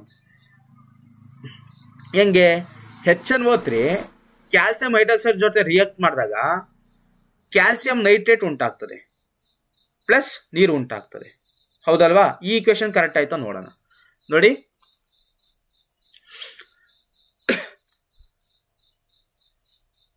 HNO3 ಇದೆ, ಮತ್ತೆ ಕ್ಯಾಲ್ಸಿಯಂ ಹೈಡ್ರಾಕ್ಸೈಡ್ ಇದೆ, ಕ್ಯಾಲ್ಸಿಯಂ ನೈಟ್ರೇಟ್ ಉಂಟಾಗಿದೆ, ಪ್ಲಸ್ 2H2O ಉಂಟಾಗಿದೆ. ಸೊ ಇದ್ರ ಬಗ್ಗೆ ಹೇಳ್ಬೇಕು ಅಂತಂದ್ರೆ, ಸರಿಯಾಗಿ ಹೇಳ್ಬೇಕು ಅಂತಂದ್ರೆ, ನಾವು ಮೇಲ್ಗಡೆ ಈಕ್ವೇಶನ್ ಅನ್ನ ಗಮನಿಸೋಣ. ನೋಡಿಲಿ, ಕ್ಯಾಲ್ಸಿಯಂ ನೈಟ್ರೇಟ್ ಇದೆ ಅಲ್ವಾ? ಸೊ ಇಲ್ಲಿ ನೋಡಿಲಿ, ಕ್ಯಾಲ್ಸಿಯಂ ಪರಮಾಣುಗಳ ಸಂಖ್ಯೆ ಎಷ್ಟೈತಿ? ಇಲ್ಲಿ ಒಂದೈತಿ. ಇಲ್ಲಿ ಎಷ್ಟೈತೆ? ಒಂದೈತಿ. ಇದು ಕರೆಕ್ಟ್ ಐತೆ. ಹೌದಲ್ವಾ? ಇಲ್ಲಿ NO3 ಟ್ವೈಸ್ 2 ಅಂತ ಕೊಟ್ಟಿದ್ದಾರೆ. NO3 ಟ್ವೈಸ್ 2 ಅಂತ ಕೊಟ್ಟಿದ್ದಾರೆ. ಸೊ ಇಲ್ಲಿ ನೋಡಿಲಿ, NO3 ಇದೆಯಲ್ಲ, ಬಟ್ ಇಲ್ಲಿ NO3 ಎಷ್ಟಿದಾವೆ? ಒಂದೇ ಇರೋದು. NO3 ಅನ್ನೋದು ಎಷ್ಟೈತೆ? ಒಂದೇ ಐತೆ. ಬಟ್ ಇಲ್ಲಿ NO3 ಅನ್ನೋದು ಎಷ್ಟಿದೆ? ಎರಡಿದೆ. ಸೊ ಹಾಗಾದ್ರೆ ನಾವು ಪ್ರತಿವರ್ತಕಗಳ ಹಿಂದೆ, ಈ ಪ್ರತಿವರ್ತಕಗಳ ಹಿಂದೆ ನಾವೇನ್ ಮಾಡಬೇಕು? 2 ಹೆಚ್ಚು ಹಾಕ್ಬೇಕು. ಸೊ ಇಲ್ಲಿ 2 ಹೆಚ್ಚು ಹಾಕಿದೀನಿ. ಇದು 2HNO3. ಸೊ ಹಾಗಾಗಿ NO3 ಟ್ವೈಸ್ 2 ಕರೆಕ್ಟ್ ಆಯ್ತು. ಕ್ಯಾಲ್ಸಿಯಂ ಕೂಡ ಏನಾಯ್ತದೆ? ಕರೆಕ್ಟ್ ಆಯ್ತದೆ. ಸೊ NO3 ಇದು ಕರೆಕ್ಟ್ ಆಯ್ತು, ಇದು ಕರೆಕ್ಟ್ ಆಯ್ತು, ಇದು ಕರೆಕ್ಟ್ ಆಯ್ತು. ಇಲ್ಲಿ ಹೈಡ್ರೋಜನ್ ಪರಮಾಣುಗಳ ಸಂಖ್ಯೆ ಎಷ್ಟಿದೆ? 2 ಇದೆ. ಇಲ್ಲಿ ಹೈಡ್ರೋಜನ್ ಪರಮಾಣುಗಳ ಸಂಖ್ಯೆ ಎಷ್ಟಿದೆ? 2 ಇದೆ. ಆಕ್ಸಿಜನ್ ಪರಮಾಣುಗಳ ಸಂಖ್ಯೆ ಎಷ್ಟಿದೆ? 1 ಇದೆ. ಸೊ ಹೈಡ್ರೋಜನ್ ಪರಮಾಣುಗಳ ಸಂಖ್ಯೆ 2 4 ಇರೋದ್ರಿಂದ 2 4 O ಈ ರೀತಿ ಉಂಟಾಗಿದೆ. ನೆನ್ಪಿಟ್ಕೊಂಡಿರಿ. ಸೊ ಈಕ್ವೇಶನ್ ನ ಬ್ಯಾಲೆನ್ಸ್ ಮಾಡಿ. ಏನಿಲ್ಲ ಕಣ್ರಪ್ಪ, sodium hydroxide. Next sodium hydroxide, sulphuric acid ಇದೆ, to produced sodium sulphate and water ಇದೆ. ಸೊ ನೋಡಿಲಿ, ನಾವೇನ್ ಮಾಡಬೇಕು? Na2SO4 ಅಂತಿದೆ. ಸೊ ನೋಡಿ, ಇವೆರಡೂ ಕೂಡ ಪ್ರತಿವರ್ತಕಗಳಲ್ವಾ? ಇಲ್ಲಿ ಉಂಟಾಗಿರೋದೇನು? Na2SO4. ಇಲ್ಲಿ Na2 ಉಂಟಾಗಿರೋದ್ರಿಂದ ನಾವೇನ್ ಮಾಡ್ಬೇಕಾಗಿರ್ತದೆ? ಈ ಜಾಗಕ್ಕೆ 2 ಹಾಕ್ಬೇಕಾಗಿರ್ತದೆ. ಈ ಜಾಗಕ್ಕೆ 2 ಹಾಕ್ಬೇಕಾಗಿರ್ತದೆ. ನೆಕ್ಸ್ಟ್ ಏನು? H2SO4 ಹಂಗೈತಿ, H2SO4 ಹಂಗೆ ಹಾಕೋದು. ಅವಾಗ ಏನಾಗ್ತದೆ? ಬ್ಯಾಲೆನ್ಸ್ಡ್ ಈಕ್ವೇಶನ್ ಆಗ್ತದೆ. 2Na Na2SO4 ಆಗ್ತದೆ, ಮತ್ತೆ H2 ಇದೆಯಲ್ಲ, ಈ ಜಾಗದಲ್ಲಿ 2 ಹಾಕ್ಬೇಕಾಗಿರ್ತದೆ. ಈ ಈಕ್ವೇಶನ್ ಅನ್ನ ಸ್ವಲ್ಪ ಪ್ರಾಕ್ಟೀಸ್ ಮಾಡ್ಕೊಳ್ಳಿ. ಕ್ಲಾಸಲ್ಲಿ ಹೇಳಿದ್ದೀನಿ ನಾನು ನಿಮಗೆ, ಇದನ್ನ ಬ್ಯಾಲೆನ್ಸ್ ಅನ್ನ ಮಾಡ್ಕೊಳ್ಳಿ. ಸೊ ಈ ಈಕ್ವೇಶನ್ ಅನ್ನ ನಾನು ಸ್ವಲ್ಪ ಲಾಸ್ಟಿಗೆ ಹೇಳ್ತೀನಿ. ಯಾಕೆ ಇದನ್ನ ಲಾಸ್ಟಿಗೆ ಹೇಳ್ತೀನಿ ಅಂತಂದ್ರೆ, ನಾನು ಏನ್ ಮಾಡ್ಬೇಕು? ಇದನ್ನ ಮಾತ್ರ ಬರ್ದು ತೋರಿಸ್ಬೇಕು. ಸೊ ಓನ್ಲಿ ಕ್ವಶನ್ಸ್ ನ ಬರ್ದು ತೋರಿಸ್ಬೇಕು. ಆನ್ಸರ್ ನ ಬರ್ದು ತೋರಿಸಿದ್ರೆ ಸರಿಯಾಗಲ್ಲ. ಬಟ್ ಆನ್ಸರ್ ಬೇಕು ಅಂತಂದ್ರೆ ಇದನ್ನ ಬರ್ದಿಟ್ಕೊಂಡಿರಿ. ಮುಂದೆ ಹೋಗೋಣ. ಎಸ್, ನೆಕ್ಸ್ಟ್ ಯಾವುದು? ರಾಶಿ ಸಂರಕ್ಷಣಾ ನಿಯಮ. ರಾಶಿ ಸಂರಕ್ಷಣಾ ನಿಯಮ ಅಂತಂದ್ರೇನು? ರಾಶಿ ಸಂರಕ್ಷಣಾ ನಿಯಮ ಅಂದ್ರೆ ರಾಸಾಯನಿಕ ಕ್ರಿಯೆಯಲ್ಲಿ ರಾಶಿಯನ್ನು ಸೃಷ್ಟಿಸುವುದಾಗಲಿ ಲಯಗೊಳಿಸುವುದಾಗಲಿ ಸಾಧ್ಯವಿಲ್ಲ. ಆದ್ರೆ ಒಂದು ರಾಶಿಯನ್ನ ಮತ್ತೊಂದು, ಈಗ ಒಂದು ರಾಶಿಯಿಂದ ಮತ್ತೊಂದು ರಾಶಿಗೆ ಏನ್ ಮಾಡಬಹುದು? ಪರಿವರ್ತಿಸಬಹುದು. ಇಟ್ ಮೀನ್ಸ್ ಏನು ಅಂತಂದ್ರೆ, ಒಂದು ರೂಪದಿಂದ ಇನ್ನೊಂದು ರೂಪಕ್ಕೆ ನಾವೇನ್ ಮಾಡಬಹುದು? ಪರಿವರ್ತಿಸಬಹುದು. ಅದನ್ನ ನಾವೇನಂತ ಕರಿತೀವಿ? ರಾಶಿ ಸಂರಕ್ಷಣಾ ನಿಯಮ ಅಂತ ಕರಿತೀವಿ. ನೋಡಿ, ರಾಶಿ ಸಂರಕ್ಷಣಾ ನಿಯಮ ಅಂತಂದ್ರೆ ರಾಶಿಯನ್ನ ಸೃಷ್ಟಿಸೋದಾಗಲಿ ಅಥವಾ ಲಯಗೊಳಿಸೋದಾಗಲಿ ಸಾಧ್ಯವಿಲ್ಲ, ಅಥವಾ ಒಂದು ರೂಪದಿಂದ ಮತ್ತೊಂದು ರೂಪಕ್ಕೆ ನಾವು ಪರಿವರ್ತಿಸಬಹುದು. ಇದನ್ನ ನಾವೆಂತ ಕರಿತಿದೀವಿ? ರಾಶಿ ಸಂರಕ್ಷಣಾ ನಿಯಮ ಅಂತ ಕರಿತೀವಿ. ಇಲ್ಲಿ ಬರ್ಕೊಳ್ಳಿ ಮುಂದೆ. ಒಂದು ರೂಪದಿಂದ ಮತ್ತೊಂದು ರೂಪಕ್ಕೆ, ಒಂದು ರೂಪದಿಂದ ಮತ್ತೊಂದು ರೂಪಕ್ಕೆ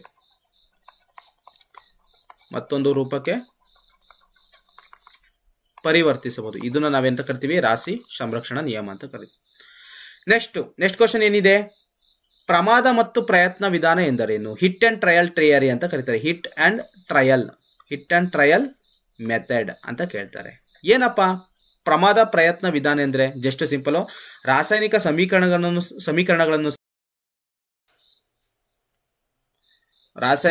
ಸಮೀಕರಣಗಳನ್ನು ಸರಿದೂಗಿಸಲು ಪ್ರಯತ್ನಗಳನ್ನು ಮಾಡುವ ವಿಧಾನಕ್ಕೆ ನಾವು ಪ್ರಮಾದ ಪ್ರಯತ್ನ ವಿಧಾನ ಅಂತ ಕರಿತೀವಿ.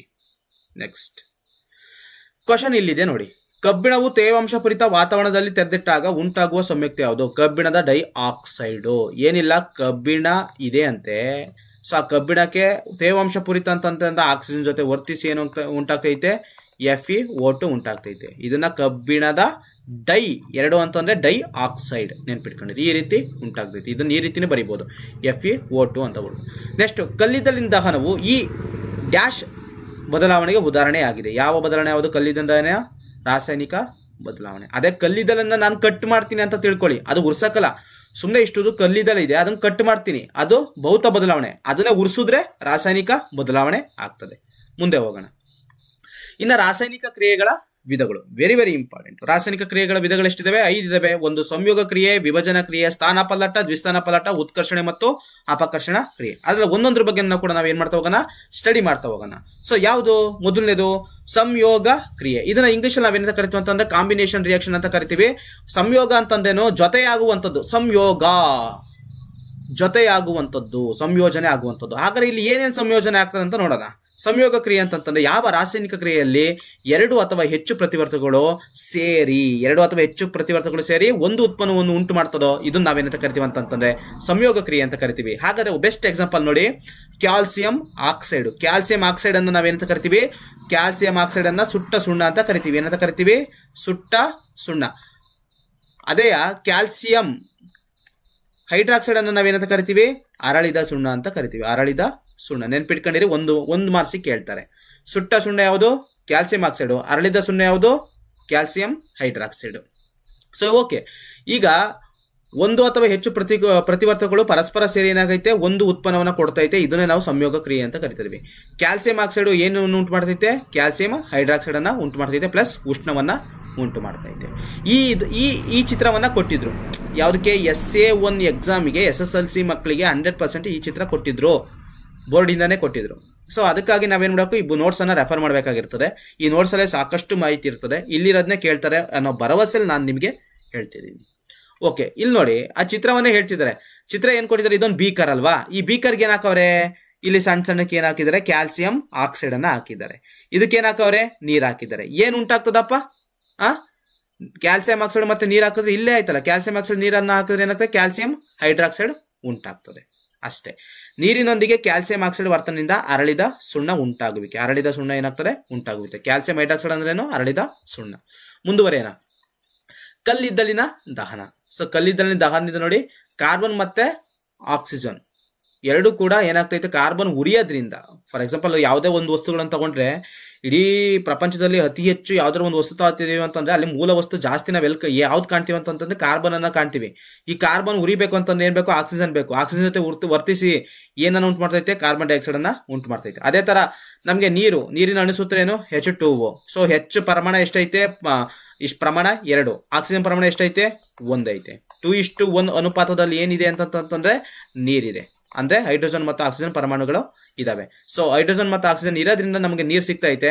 ಸೊ ನೀರು ಉಂಟಾಗ್ತೈತೆ. ಹೈಡ್ರೋಜನ್ ಮತ್ತು ಆಕ್ಸಿಜನ್ ಏನಾಗ್ತೈತೆ? ನೀರು ಉಂಟಾಗ್ತಿದೆ. ನೆಕ್ಸ್ಟ್ ಬರ್ತಾ ಇದ್ದೀನಿ. ಸಂಯೋಗ ಕ್ರಿಯೆ ಆಯ್ತು. ಅಂದ್ರೆ ಸಂಯೋಗ ಕ್ರಿಯೆ ಅಂದ್ರೆ ಗೊತ್ತಾಯ್ತಲ್ವಾ? ಎರಡು ಅಥವಾ ಹೆಚ್ಚು ಪ್ರತಿವರ್ತಕಗಳು ಪರಸ್ಪರ ವರ್ತಿಸಿ ಒಂದು ಉತ್ಪನ್ನವನ್ನು ಕೊಟ್ರೆ ಅದನ್ನ ನಾವು ಸಂಯೋಗ ಕ್ರಿಯೆ ಅಂತ ಕರಿತೀವಿ.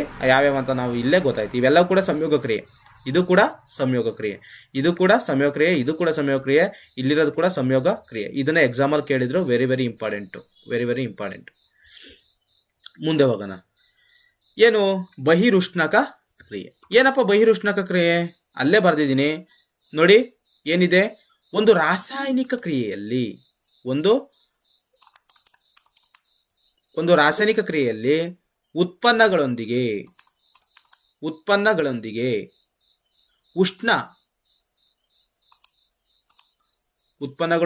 ಉಷ್ಣ ಬಿಡುಗಡೆಯಾಗುವ ಕ್ರಿಯೆಯನ್ನು ನಾವೇನಂತ ಕರಿತೀವಿ? ಬಹಿರುಷ್ಣಕ ಕ್ರಿಯೆ ಅಂತ ಕರಿತೀವಿ. ನೆನ್ಪಿಟ್ಕೊಂಡಿರಿ. ಒಂದು ರಾಸಾಯನಿಕ ಕ್ರಿಯೆಯಲ್ಲಿ ಉಷ್ಣ ಬಿಡುಗಡೆ ಆದ್ರೆ ಬಹಿರುಷ್ಣಕ, ಅದೇ ಒಂದು ರಾಸಾಯನಿಕ ಕ್ರಿಯೆಯಲ್ಲಿ ಉಷ್ಣವನ್ನ ಹೀರ್ಕೊಂಡ್ರೆ ಅದನ್ನ ಅಂತರುಷ್ಣಕ ಕ್ರಿಯೆ ಅಂತ ಕರಿತೀವಿ. ಹಾಗಾದ್ರೆ ಬಹಿರುಷ್ಣಕ ಕ್ರಿಯೆಗೆ ಉದಾಹರಣೆ ಯಾವ್ಯಾವ ಅಂತ ಕೇಳ್ತಾರೆ. ಬಹಿರುಷ್ಣಕ ಕ್ರಿಯೆ ಅಂತಾನು ಉಷ್ಣ ಬಿಡುಗಡೆ ಆಗಬೇಕು. ನೈಸರ್ಗಿಕ ಅನಿಲದ ದಹನ, ಒಂದು CH4 ನೈಸರ್ಗಿಕ ಅನಿಲ ದಹನ ಮಾಡ್ತಾ ಇದೀವಿ, ಆಕ್ಸಿಜನ್ ಜೊತೆಗೆ ಏನು ಉಂಟಾಗ್ತೈತೆ, ಕಾರ್ಬನ್ ಡೈಆಕ್ಸೈಡ್ ಮತ್ತೆ ನೀರು ಉಂಟಾಗ್ತೈತೆ. ನಾವು ಉಸಿರಾಡ್ತೀವಲ್ಲ, ಇದು ಕೂಡ ಏನು ಬಹಿರುಷ್ಣಕ ಕ್ರಿಯೆ ಜೊತೆಗೆ ರಾಸಾಯನಿಕ ಕ್ರಿಯೆ. ಆ ರಾಸಾಯನಿಕ ಕ್ರಿಯೆಯಲ್ಲಿ ಬಹಿರುಷ್ಣಕ ಕ್ರಿಯೆ ಅಷ್ಟೇ ಅಲ್ಲ, ಸಸ್ಯಜನ್ಯ ದ್ರವ್ಯಗಳ ವಿಘಟನೆಯಿಂದ ಕಾಂಪೋಸ್ಟ್ ಉಂಟಾಗ್ತದೆ, ಗೊಬ್ಬರ ಉಂಟಾಗ್ತದಲ್ವಾ. ಎಸ್, ಗೊಬ್ಬರ ಉಂಟಾಗೋದು ಕೂಡ ಏನು, ಅದು ಕೂಡ ಬಹಿರುಷ್ಣಕ ಕ್ರಿಯೆ. ನಾವು ನೋಡಿ ಸಗಣಿ ಇರ್ತದೆ, ಆ ಸಗಣಿ ನಾವೇನ್ ಮಾಡ್ತೀವಿ, ತಿಪ್ಪೆ ಹಾಕ್ತಿವಿ. ಆ ತಿಪ್ಪೆಗೆ ಹಾಕಾದ್ಮೇಲೆ ಏನಾಗ್ತದೆ, ಸ್ವಲ್ಪ ದಿನ ಬಿಟ್ಟು ನೋಡ್ತೀವಿ, ಅವಾಗ ಏನಾಗ್ತೀವಿ, ಮೇಲ್ಗಡೆ ಇರೋ ತೆಗ್ದಾಕ್ರೆ ಒಳಗಡೆ ಏನಾಗ್ತದೆ, ಹೀಟ್ ಪ್ರೊಡ್ಯೂಸ್ ಆಗಿರ್ತದೆ, ಹೌದಲ್ವಾ. ಸೊ ಹೀಟ್ ಏನಕ್ಕೆ ಪ್ರೊಡ್ಯೂಸ್ ಆಗ್ತದೆ ಗೊತ್ತಾ, ಅದು ಬಹಿರುಷ್ಣಕ ಕ್ರಿಯೆ. ನೆನ್ಪಿಟ್ಕೊಂಡಿರಿ. ಯಾವ್ಯಾವ ಬಹಿರುಷ್ಣಕ ಕ್ರಿಯೆ ಕೇಳ್ತಾರೆ, ನೈಸರ್ಗಿಕ ಅನಿಲದ ದಹನ, ಉಸಿರಾಟ ಮತ್ತು ಕಾಂಪೋಸ್ಟ್ ಆಗುವಂಥದ್ದು, ಇವೆಲ್ಲವೂ ಕೂಡ ಬಹಿರುಷ್ಣಕ ಕ್ರಿಯೆ. ಅಂತರುಷ್ಣಕ ಕ್ರಿಯೆ ಅಂತಂದ್ರೆ ಒಂದು ರಾಸಾಯನಿಕ ಕ್ರಿಯೆಯಲ್ಲಿ ಉತ್ಪನ್ನಗಳೊಂದಿಗೆ ಶಕ್ತಿ ಹೀರಿಕೆ ಆಗುವುದು ಅಥವಾ ಉಷ್ಣ ಹೀರಿಕೆ ಆಗುವುದನ್ನು ನಾವೆಂತ ಕರಿತೀವಿ, ಅಂತರುಷ್ಣಕ ಕ್ರಿಯೆ ಅಂತ ಕರಿತೀವಿ. ಸೋಡಿಯಂ ಕಾರ್ಬೋನೇಟ್ ನೊಂದಿಗೆ ಎಥನಾಯಿಕ್ ಆಮ್ಲದ ಪ್ರತಿಕ್ರಿಯೆಯನ್ನು ನಾವು ಅಂತರುಷ್ಣಕ ಕ್ರಿಯೆ ಅಂತ ಕರಿತೀವಿ. ನೆಕ್ಸ್ಟ್ ವಿಭಜನ ಕ್ರಿಯೆ.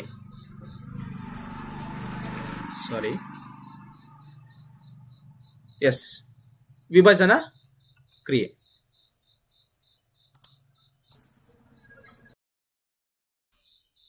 ನೆಕ್ಸ್ಟ್ ಯಾವ್ದಿದೆ, ವಿಭಜನ ಕ್ರಿಯೆ ಇದೆ. ಏನಪ್ಪ ವಿಭಜನ ಕ್ರಿಯೆ ಅಂತಂದ್ರೆ, ಸಿಂಪಲ್. ವಿಭಜನ ಕ್ರಿಯೆ ಅಂತಂದ್ರೇನು, ಒಂದೇ ಪ್ರತಿವರ್ತಕವು ರಾಸಾಯನಿಕವಾಗಿ ವಿಭಜನೆ ಹೊಂದುತ್ತದೆ. ಅಂದ್ರೆ ಇದೊಂದು ಪ್ರತಿವರ್ತಕ ಇದೇನಾಗ್ತದೆ, ರಾಸಾಯನಿಕವಾಗಿ ವಿಭಜನೆ ಒಂದು ಹೆಚ್ಚು ಉತ್ಪನ್ನಗಳನ್ನ ಉಂಟು ಮಾಡ್ತದೆ. ನೋಡಿಲಿ, ಇದೊಂದು ಪ್ರತಿವರ್ತಕ ಹೆಚ್ಚು ಉತ್ಪನ್ನಗಳನ್ನ ಉಂಟು ಮಾಡೈತಿ. ಇದಕ್ಕೆ ನಾವೇನಂತ ಕರಿತೀವಿ, ವಿಭಜನ ಕ್ರಿಯೆ ಅಂತ ಕರಿತೀವಿ. ಸೊ ನೋಡಿ, ಫೆರಸ್ ಸಲ್ಫೇಟ್ ಅದಕ್ಕೆ ಹೀಟ್ ಕೊಟ್ಟಾಗ ಏನಾಗ್ತೈತೆ, Fe2O3 SO4 ಅಲ್ಲ SO2 ಅಂಡ್ SO3 ಪ್ರೊಡ್ಯೂಸ್ ಆಗುತ್ತೆ. Sulphur dioxide and sulphur trioxide ಅಂತ, sulphur dioxide and sulphur trioxide ಆಗಿ ಉಂಟಾಗಿದೆ. ಇದನ್ನ ನಾವು ವಿಭಜನಾ ಕ್ರಿಯೆ ಅಂತ ಕರಿತೀವಿ. ನೆಕ್ಸ್ಟ್ ಇಲ್ಲಿ ನೋಡಿ, ಫೆರಸ್ ಸಲ್ಫೇಟ್, ಅದನ್ನೇ ಈಗ ನಾನು ಏನ್ ಹೇಳಿದೆ ಅದೇ. ಫೆರಸ್ ಸಲ್ಫೇಟ್ ಹರಳುಗಳನ್ನ ನಾವೇನಂತ ಕರಿತೀವಿ, FeSO4. ಅದಕ್ಕೆ ಒಂದ್ ಸ್ವಲ್ಪ ನೀರಿನ ಪ್ರಮಾಣವನ್ನ ಹಾಕಿದೀವಿ. ಸೊ ಕಾಸ್ತಾಗ ಏನಾಗ್ತೈತೆ, ನೀರಿನ ಅಣುಗಳನ್ನು ಏನ್ ಮಾಡ್ತದೆ, ಕಳೆದುಕೊಳ್ತದೆ. ಹಾಗೂ ಹರಳುಗಳು ಯಾವ ಬಣ್ಣಕ್ಕೆ ತಿರುಗ್ತವೆ, ಹಸಿರು ಬಣ್ಣಕ್ಕೆ ತಿರುಗುತ್ತವೆ. ಹಸಿರು ಬಣ್ಣಕ್ಕೆ ಏನಾಗ್ತದೆ, ತಿರುಗ್ತದೆ. ಹಾಗೂ ಫೆರಿಕ್ ಆಕ್ಸೈಡ್ Fe2O3 ಅಥವಾ ಸಲ್ಫರ್ ಡೈಆಕ್ಸೈಡ್, ಸಲ್ಫರ್ ಟ್ರೈಆಕ್ಸೈಡ್ಗಳು ವಿಭಜನೆಗಳಾಗಿ ಏನಾಗ್ತದೆ, ವಿಭಜನೆ ಹೊಂದುತ್ತದೆ. ಆ ಈಕ್ವೇಶನ್ ಅಲ್ಲಿ ಏನಿದೆ ಅದೇ ಕಂಡ್ರಪ್ಪ, ಏನಿಲ್ಲ. FeSO4 ಗೆ ಸ್ವಲ್ಪ ನಾವು ಹೀಟ್ ಅನ್ನ ಕೊಟ್ಟಾಗ ಫೆರಿಕ್ ಆಕ್ಸೈಡ್ ಉಂಟಾಗ್ತು, ಜೊತೆಗೆ ಸಲ್ಫರ್ ಡೈಆಕ್ಸೈಡ್ ಮತ್ತೆ ಸಲ್ಫರ್ ಡೈಆಕ್ಸೈಡ್ ಆಗಿ ವಿಭಜನೆ ಹೊಂದಿತ್ತು. ಇದನ್ನ ನಾವೆಂತ ಕರಿತಿದೀವಿ, ವಿಭಜನಾ ಕ್ರಿಯೆ ಅಂತ ಕರಿತಾ ಇದೀವಿ. ನೆಕ್ಸ್ಟ್ ಕ್ಯಾಲ್ಸಿಯಂ ಕಾರ್ಬೋನೇಟ್ ಅನ್ನು ಕಾಸಿದಾಗ, ಈ ಕ್ಯಾಲ್ಸಿಯಂ ಕಾರ್ಬೋನೇಟ್ ಇದಾವಲ್ಲ, ಆ ಕಾಸ್ತಾಗ ಏನಾಗ್ತದೆ, ಕ್ಯಾಲ್ಸಿಯಂ ಆಕ್ಸೈಡ್ ಉಂಟಾಗ್ತದೆ ಮತ್ತೆ ಕಾರ್ಬನ್ ಡೈಆಕ್ಸೈಡ್ ಉಂಟಾಗ್ತದೆ. ನೆನ್ಪಿಟ್ಕೊಂಡಿರಿ, ಕ್ಯಾಲ್ಸಿಯಂ ಕಾರ್ಬೋನೇಟ್ ಅನ್ನ ಸುಣ್ಣದ ಕಳ್ಳು ಅಂತಾನು ಕೂಡ ಕರಿತೀವಿ. ಅಥವಾ ನಾವು ಅಮೃತ ಶಿಲೆ ಇದೆಯಲ್ಲ, ಅಮೃತ ಶಿಲೆ, ನಾವು ಅಮೃತ ಶಿಲೆಯನ್ನ ಎಲ್ಲಿ ನೋಡ್ತೀವಿ, ತಾಜ್ ಮಹಲ್ ಅಲ್ಲಿ ಸಾಮಾನ್ಯವಾಗಿ ನೋಡ್ತೀವಿ. ಆ ಅಮೃತ ಶಿಲೆ ಆಗಿದೆ ಅಂತ, ಅಮೃತ ಶಿಲೆ ಸುಣ್ಣದ ಕಲ್ಲಿಂದ ಆಗಿದೆ. ಸೊ ಸುಣ್ಣದ ಕಲ್ಲಿನ ಅಣುಸೂತ್ರ ಕ್ಯಾಲ್ಸಿಯಂ ಕಾರ್ಬೋನೇಟ್. ನಾವು ಸ್ಕೂಲಲ್ಲಿ ಬಳಸ್ತಾ ಇರ್ತೀವಿ ಬಳಪವನ್ನ. ಆ ಬಳಪ ಯಾವ್ದ್ರಿಂದ ಆಗಿದೆ ಅಂತಂದ್ರೆ ಸುಣ್ಣದ ಕಲ್ಲಿನಿಂದ ಆಗಿದೆ, ನೆನ್ಪಿಟ್ಕೊಂಡಿರಿ. ಓಕೆನಾ. ಸೊ ಅದನ್ನ ಕ್ಯಾಲ್ಸಿಯಂ ಕಾರ್ಬೋನೇಟ್ ಅಂತ ಕರಿತೀವಿ. ಅಷ್ಟೇ ಅಲ್ಲ, ಮೊಟ್ಟೆಯ ಹೊರ ಕವಚ, ನಾವು ಮೊಟ್ಟೆ ಇದೆಯಲ್ಲ, ಆ ಮೊಟ್ಟೆಯ ಹೊರ ಕವಚ, ಆ ಹೊರ ಕವಚ ಇದೆಯಲ್ಲ ಬೆಳ್ಳಿಗೆ, ಸೊ ಅದು ಕೂಡ ಯಾವ್ದ್ರಿಂದ ಆಗಿದೆ, ಕ್ಯಾಲ್ಸಿಯಂ ಕಾರ್ಬೋನೇಟ್ ನಿಂದ ಆಗಿದೆ. ಇಂತಹ ಕ್ಯಾಲ್ಸಿಯಂ ಕಾರ್ಬೋನೇಟ್ CaCO3 ಅನ್ನ ನಾವು ಹೀಟ್ ಮಾಡಿದಾಗ ಕ್ಯಾಲ್ಸಿಯಂ ಆಕ್ಸೈಡ್ ಉಂಟಾಗ್ತದೆ ಮತ್ತೆ ಕ್ಯಾಲ್ಸಿಯಂ ಕಾರ್ಬನ್ ಡೈಆಕ್ಸೈಡ್ ಉಂಟಾಗ್ತದೆ. ಕ್ಯಾಲ್ಸಿಯಂ ಆಕ್ಸೈಡ್ ಅಂತಂದ್ರೇನು, ಸುಟ್ಟ ಸುಣ್ಣ. ಕ್ಯಾಲ್ಸಿಯಂ OH2 ಅಂತಂದ್ರೆ ಅರಳಿದ ಸುಣ್ಣ. ಸೊ ಇದೇನು ಕ್ಯಾಲ್ಸಿಯಂ ಕಾರ್ಬೋನೇಟ್, ಇದು ಸುಣ್ಣದ ಕಲ್ಲು. ಓಕೆನಾ. ಪಾಠ ಮುಂದುವರೆದಂತೆ ಉಷ್ಣ ವಿಭಜನಾ ಕ್ರಿಯೆ. ಉಷ್ಣ ವಿಭಜನಾ ಕ್ರಿಯೆ ಇಟ್ ಮೀನ್ಸ್ ಥರ್ಮಲ್ ಡಿಕಾಂಪೋಸಿಷನ್ ಅಂತ ಕರಿತೀವಿ. ಏನು ಉಷ್ಣ ವಿಭಜನಾ ಕ್ರಿಯೆ? ವಿಭಜನಾ ಕ್ರಿಯೆಯನ್ನು ಕಾಸುವ ಮೂಲಕ ನಡೆಸಿದ್ರೆ, ವಿಭಜನಾ ಕ್ರಿಯೆಯನ್ನು ಕಾಸುವ ಮೂಲಕ ನಡೆಸಿದ್ರೆ ಅದನ್ನ ಉಷ್ಣ ವಿಭಜನಾ ಕ್ರಿಯೆ ಅಂತ ಕರಿತೀವಿ. ಅದೇ ಇದು ಕ್ಯಾಲ್ಸಿಯಂ ಕಾರ್ಬೋನೇಟ್ ತಗೊಂಡಿದೀವಲ್ಲ, ಅದೇ ಇದನ್ನ ನಾವು ಉಷ್ಣ ವಿಭಜನಾ ಕ್ರಿಯೆಗೆ ಉದಾಹರಣೆ ಕೊಡ್ಬೋದು. ಅಷ್ಟೇ ಅಲ್ಲ, ಉಷ್ಣ ವಿಭಜನಾ ಕ್ರಿಯೆಗೆ one of the best example ಏನು, ಸೀಸದ ನೈಟ್ರೇಟ್. ಅದನ್ನ ಕಾಸ್ತಾಗ ಏನಾಗ್ತದೆ, ಸೀಸದ ಆಕ್ಸೈಡ್ ಉಂಟಾಗ್ತದೆ, ಜೊತೆಗೆ ನೈಟ್ರೋಜನ್ ಡೈಆಕ್ಸೈಡ್ ಉಂಟಾಗ್ತದೆ ಮತ್ತೆ ಆಕ್ಸಿಜನ್ ಉಂಟಾಗ್ತದೆ. ನೆಕ್ಸ್ಟ್ ಹೋಗೋಣ. ಸೀಸದ ನೈಟ್ರೇಟ್ ಅನ್ನು ಕಾಸುವುದು. ಈಗ ನಾನೇನ್ ಮಾಡ್ತೇನೆ ಅಂತಂದ್ರೆ, ಸೀಸದ ನೈಟ್ರೇಟ್ ಅನ್ನು ಏನ್ ಮಾಡ್ತಾ ಇದೀನಿ, ಇಲ್ಲಿ ಕಾಸ್ತಾ ಇದ್ದೀನಿ. ಮತ್ತು ನೈಟ್ರೋಜನ್ ಡೈಆಕ್ಸೈಡ್ ಅಣಿಗಳು ಏನಾಗ್ತದೆ, ಬಿಡುಗಡೆ. ಹೌದಲ್ವಾ. ಸೀಸದ ನೈಟ್ರೇಟ್ ಅನ್ನು ಕಾಸ್ತಾಗ ನೈಟ್ರೋಜನ್ ಡೈಆಕ್ಸೈಡ್ ಏನಾಗ್ತದೆ, ಬಿಡುಗಡೆ ಆಗ್ತದೆ. ಆ ಚಿತ್ರವನ್ನು ಏನಾದ್ರು ಕೇಳಿದ್ರೆ ಈ ತರ ಬರಿಬೇಕು. ಇದೇನೋ ಬರ್ನರು, ಇದೇನಿದು ಕುದಿಗೊಳವೆ, ಇದೇನಿದು ಸೀಸದ ನೈಟ್ರೇಟ್ ಹಾಕಿದೀನಿ, ಇಲ್ಲಿ ಕೈಲಿ ಇಟ್ಕೊಂಡಿದೀನಿ. ಸೊ ಇಟ್ಕೊಬಿಟ್ಟು ಏನ್ ಮಾಡ್ತಾ ಇದೀನಿ, ಕಾಸ್ತಾ ಇದೀನಿ. ಕಾಸ್ತಾಗ ಏನಾಗ್ತೈತೆ, ಸೀಸದ ನೈಟ್ರೇಟು ನೈಟ್ರೋಜನ್ ಡೈಆಕ್ಸೈಡ್ ಆಗಿ ವಿಭಜನೆ ಹೊಂದ್ತಾ ಇದೆ. ಇದೇ ಈಕ್ವೇಶನ್ಸ್ ನೆನ್ಪಿಟ್ಕೊಂಡು ಬರೆದಿಟ್ಕೊಳ್ಳಿ. ಮುಂದುವರೆದಂತೆ ಈ ಚಿತ್ರ 3 ಮಾರ್ಕ್ಸ್ ಕೇಳ್ತಾರೆ ಕಣ್ರಪ್ಪ. 3 ಮಾರ್ಕ್ಸ್ ಅಥವಾ 2 marks fix. 100% no doubts about this matter. ನೀರಿನ ವಿದ್ಯುತ್ ವಿಭಜನೆ ಇಲ್ಲ ಅರ್ಥ ಮಾಡ್ಕೋಬೇಕು. ನೀರಿನ ವಿದ್ಯುತ್ ವಿಭಜನೆ ಅಂತಂದ್ರೆ ನೀರಿನ ಸೂತ್ರ ಏನು H2 ಅಲ್ವಾ. ಸೊ ವಿದ್ಯುತ್ ವಿಭಜನೆ ಅಂತಂದ್ರೆ ಕರೆಂಟ್ ಹಾಯಿಸುವುದರ ಮೂಲಕ ಹೈಡ್ರೋಜನ್ ಮತ್ತು ಆಕ್ಸಿಜನ್ ಪರಮಾಣುಗಳನ್ನ ಒಡೆಯೋ ಕೆಲಸ, ಒಡೆದಾಕೋದು. ನೀರಿನ ವಿದ್ಯುತ್ ವಿಭಜನೆ ಅಂತಂದ್ರೆ ನೀರಿಗೆ ಕರೆಂಟ್ ಅನ್ನು, ವಿದ್ಯುತ್ ಅಂತಂದ್ರೆ ಕರೆಂಟ್ ಅನ್ನ ಹಾಯಿಸುವ ಮೂಲಕ ವಿಭಜನೆ ಮಾಡೋದು. ಎರಡನ್ನ ಮಾಡ್ತೀವಿ, ಎಲೆಕ್ಟ್ರೋಲೈಸಿಸ್ ಆಫ್ ವಾಟರ್ ಅಂತ ಕರಿತೀವಿ. ಯಾವ ರೀತಿ ಮಾಡ್ತೀವಿ ಅಂತಂದ್ರೆ ಜಸ್ಟ್ ಸಿಂಪಲ್, ಒಂದು ಪ್ಲಾಸ್ಟಿಕ್ ಮಗ್ಗು ತಗೊಳ್ಳಿ, ಆ ಮಗ್ಗು ಒಳಗಡೆ ನೀವ್ ಏನ್ ಮಾಡಿ ಅಂತಂತಂದ್ರೆ ಸಾಮಾನ್ಯವಾಗಿ ಸ್ವಲ್ಪ ನೀರನ್ನ ಹಾಕಿ, ನೋಡಿಲಿ ಇದು ನೀರನ್ನ ಹಾಕಿ, ಓಕೆನಾ. ನೀರ್ ಹಾಕಿದೀವಿ. ನೆಕ್ಸ್ಟ್ ಇದೇನಿದು ಗ್ರಾಫೈಟ್ ದಂಡ ಹಾಕಿದೀವಿ. ನೆಕ್ಸ್ಟ್ ಇದೇನಿದು ರಬ್ಬರ್ ಬಿರಡಿಯನ್ನ ಹಾಕಿದೀವಿ. ಇಲ್ಲಿ ನೀರನ್ನ ಹಾಕಿದೀವಿ. ಇಲ್ಲಿ ನೋಡಿಲಿ ನೀರು ಹಾಕಿದೀವಲ್ವಾ, ಈ ಜಾಗ ನೋಡಿ, ಈ ಜಾಗವನ್ನು ನೋಡಿ, ಇದು ಆನೋಡು, ಇದೇನಿದು ಕ್ಯಾಥೋಡು ಮೈನಸ್. ಇದನ್ನ ನಾನು ಏನ್ ಮಾಡಿದ್ದೀನಿ 6 ವೋಲ್ಟೇಜ್ ಬ್ಯಾಟರಿಗೆ ಕನೆಕ್ಟ್ ಮಾಡಿದ್ದೀನಿ. ಒಂದು ಮಗ್ ತಗೊಂಡೆ, ನೀರ್ ಹಾಕ್ತೆ, ಗ್ರಾಫೈಟ್ ದಂಡ ಇದೆ. ಸೊ 6 ವೋಲ್ಟೇಜ್ ಬ್ಯಾಟರಿ ನಾನು ಕನೆಕ್ಟ್ ಮಾಡಿದ್ದೀನಿ. ಸೊ ಕನೆಕ್ಟ್ ಮಾಡಿದಾಗ ಏನಾಗ್ತದೆ, ಕರೆಂಟ್ ಪಾಸ್ ಆಗುತ್ತೆ. ಹಿಂಗ್ ಪಾಸ್ ಆದಾಗ ಈ ಕಡೆ ಸೈಡ್ ಏನಾಗ್ತದೆ, ಆಕ್ಸಿಜನ್ ಬಿಡುಗಡೆ ಆಗ್ತದೆ, ಈ ಕಡೆ ಸೈಡ್ ಏನಾಗ್ತದೆ, ಹೈಡ್ರೋಜನ್ ಬಿಡುಗಡೆ ಆಗ್ತದೆ. ಇಲ್ಲಿ ಪ್ರಶ್ನೆ ಕೇಳ್ತಾರೆ, ಆನೋಡ್ ನಲ್ಲಿ ಯಾವ ಅನಿಲ ಬಿಡುಗಡೆ ಆಗ್ತದೆ ಅಂತ ಕೇಳ್ತಾರೆ. ಆನೋಡ್ ನಲ್ಲಿ ಯಾವುದು ಆಕ್ಸಿಜನ್ ಬಿಡುಗಡೆ ಆದ್ರೆ, ಕ್ಯಾಥೋಡ್ ನಲ್ಲಿ ಏನು ಬಿಡುಗಡೆ ಆಗ್ತದೆ, ಹೈಡ್ರೋಜನ್ ಬಿಡುಗಡೆ ಆಗ್ತದೆ. Very very important. ಇದನ್ನ 2 ಮಾರ್ಕ್ಸ್ ಕೇಳ್ತಾರೆ, ಆನೋಡ್ ಮತ್ತೆ ಕ್ಯಾಥೋಡ್ ಅಲ್ಲಿ.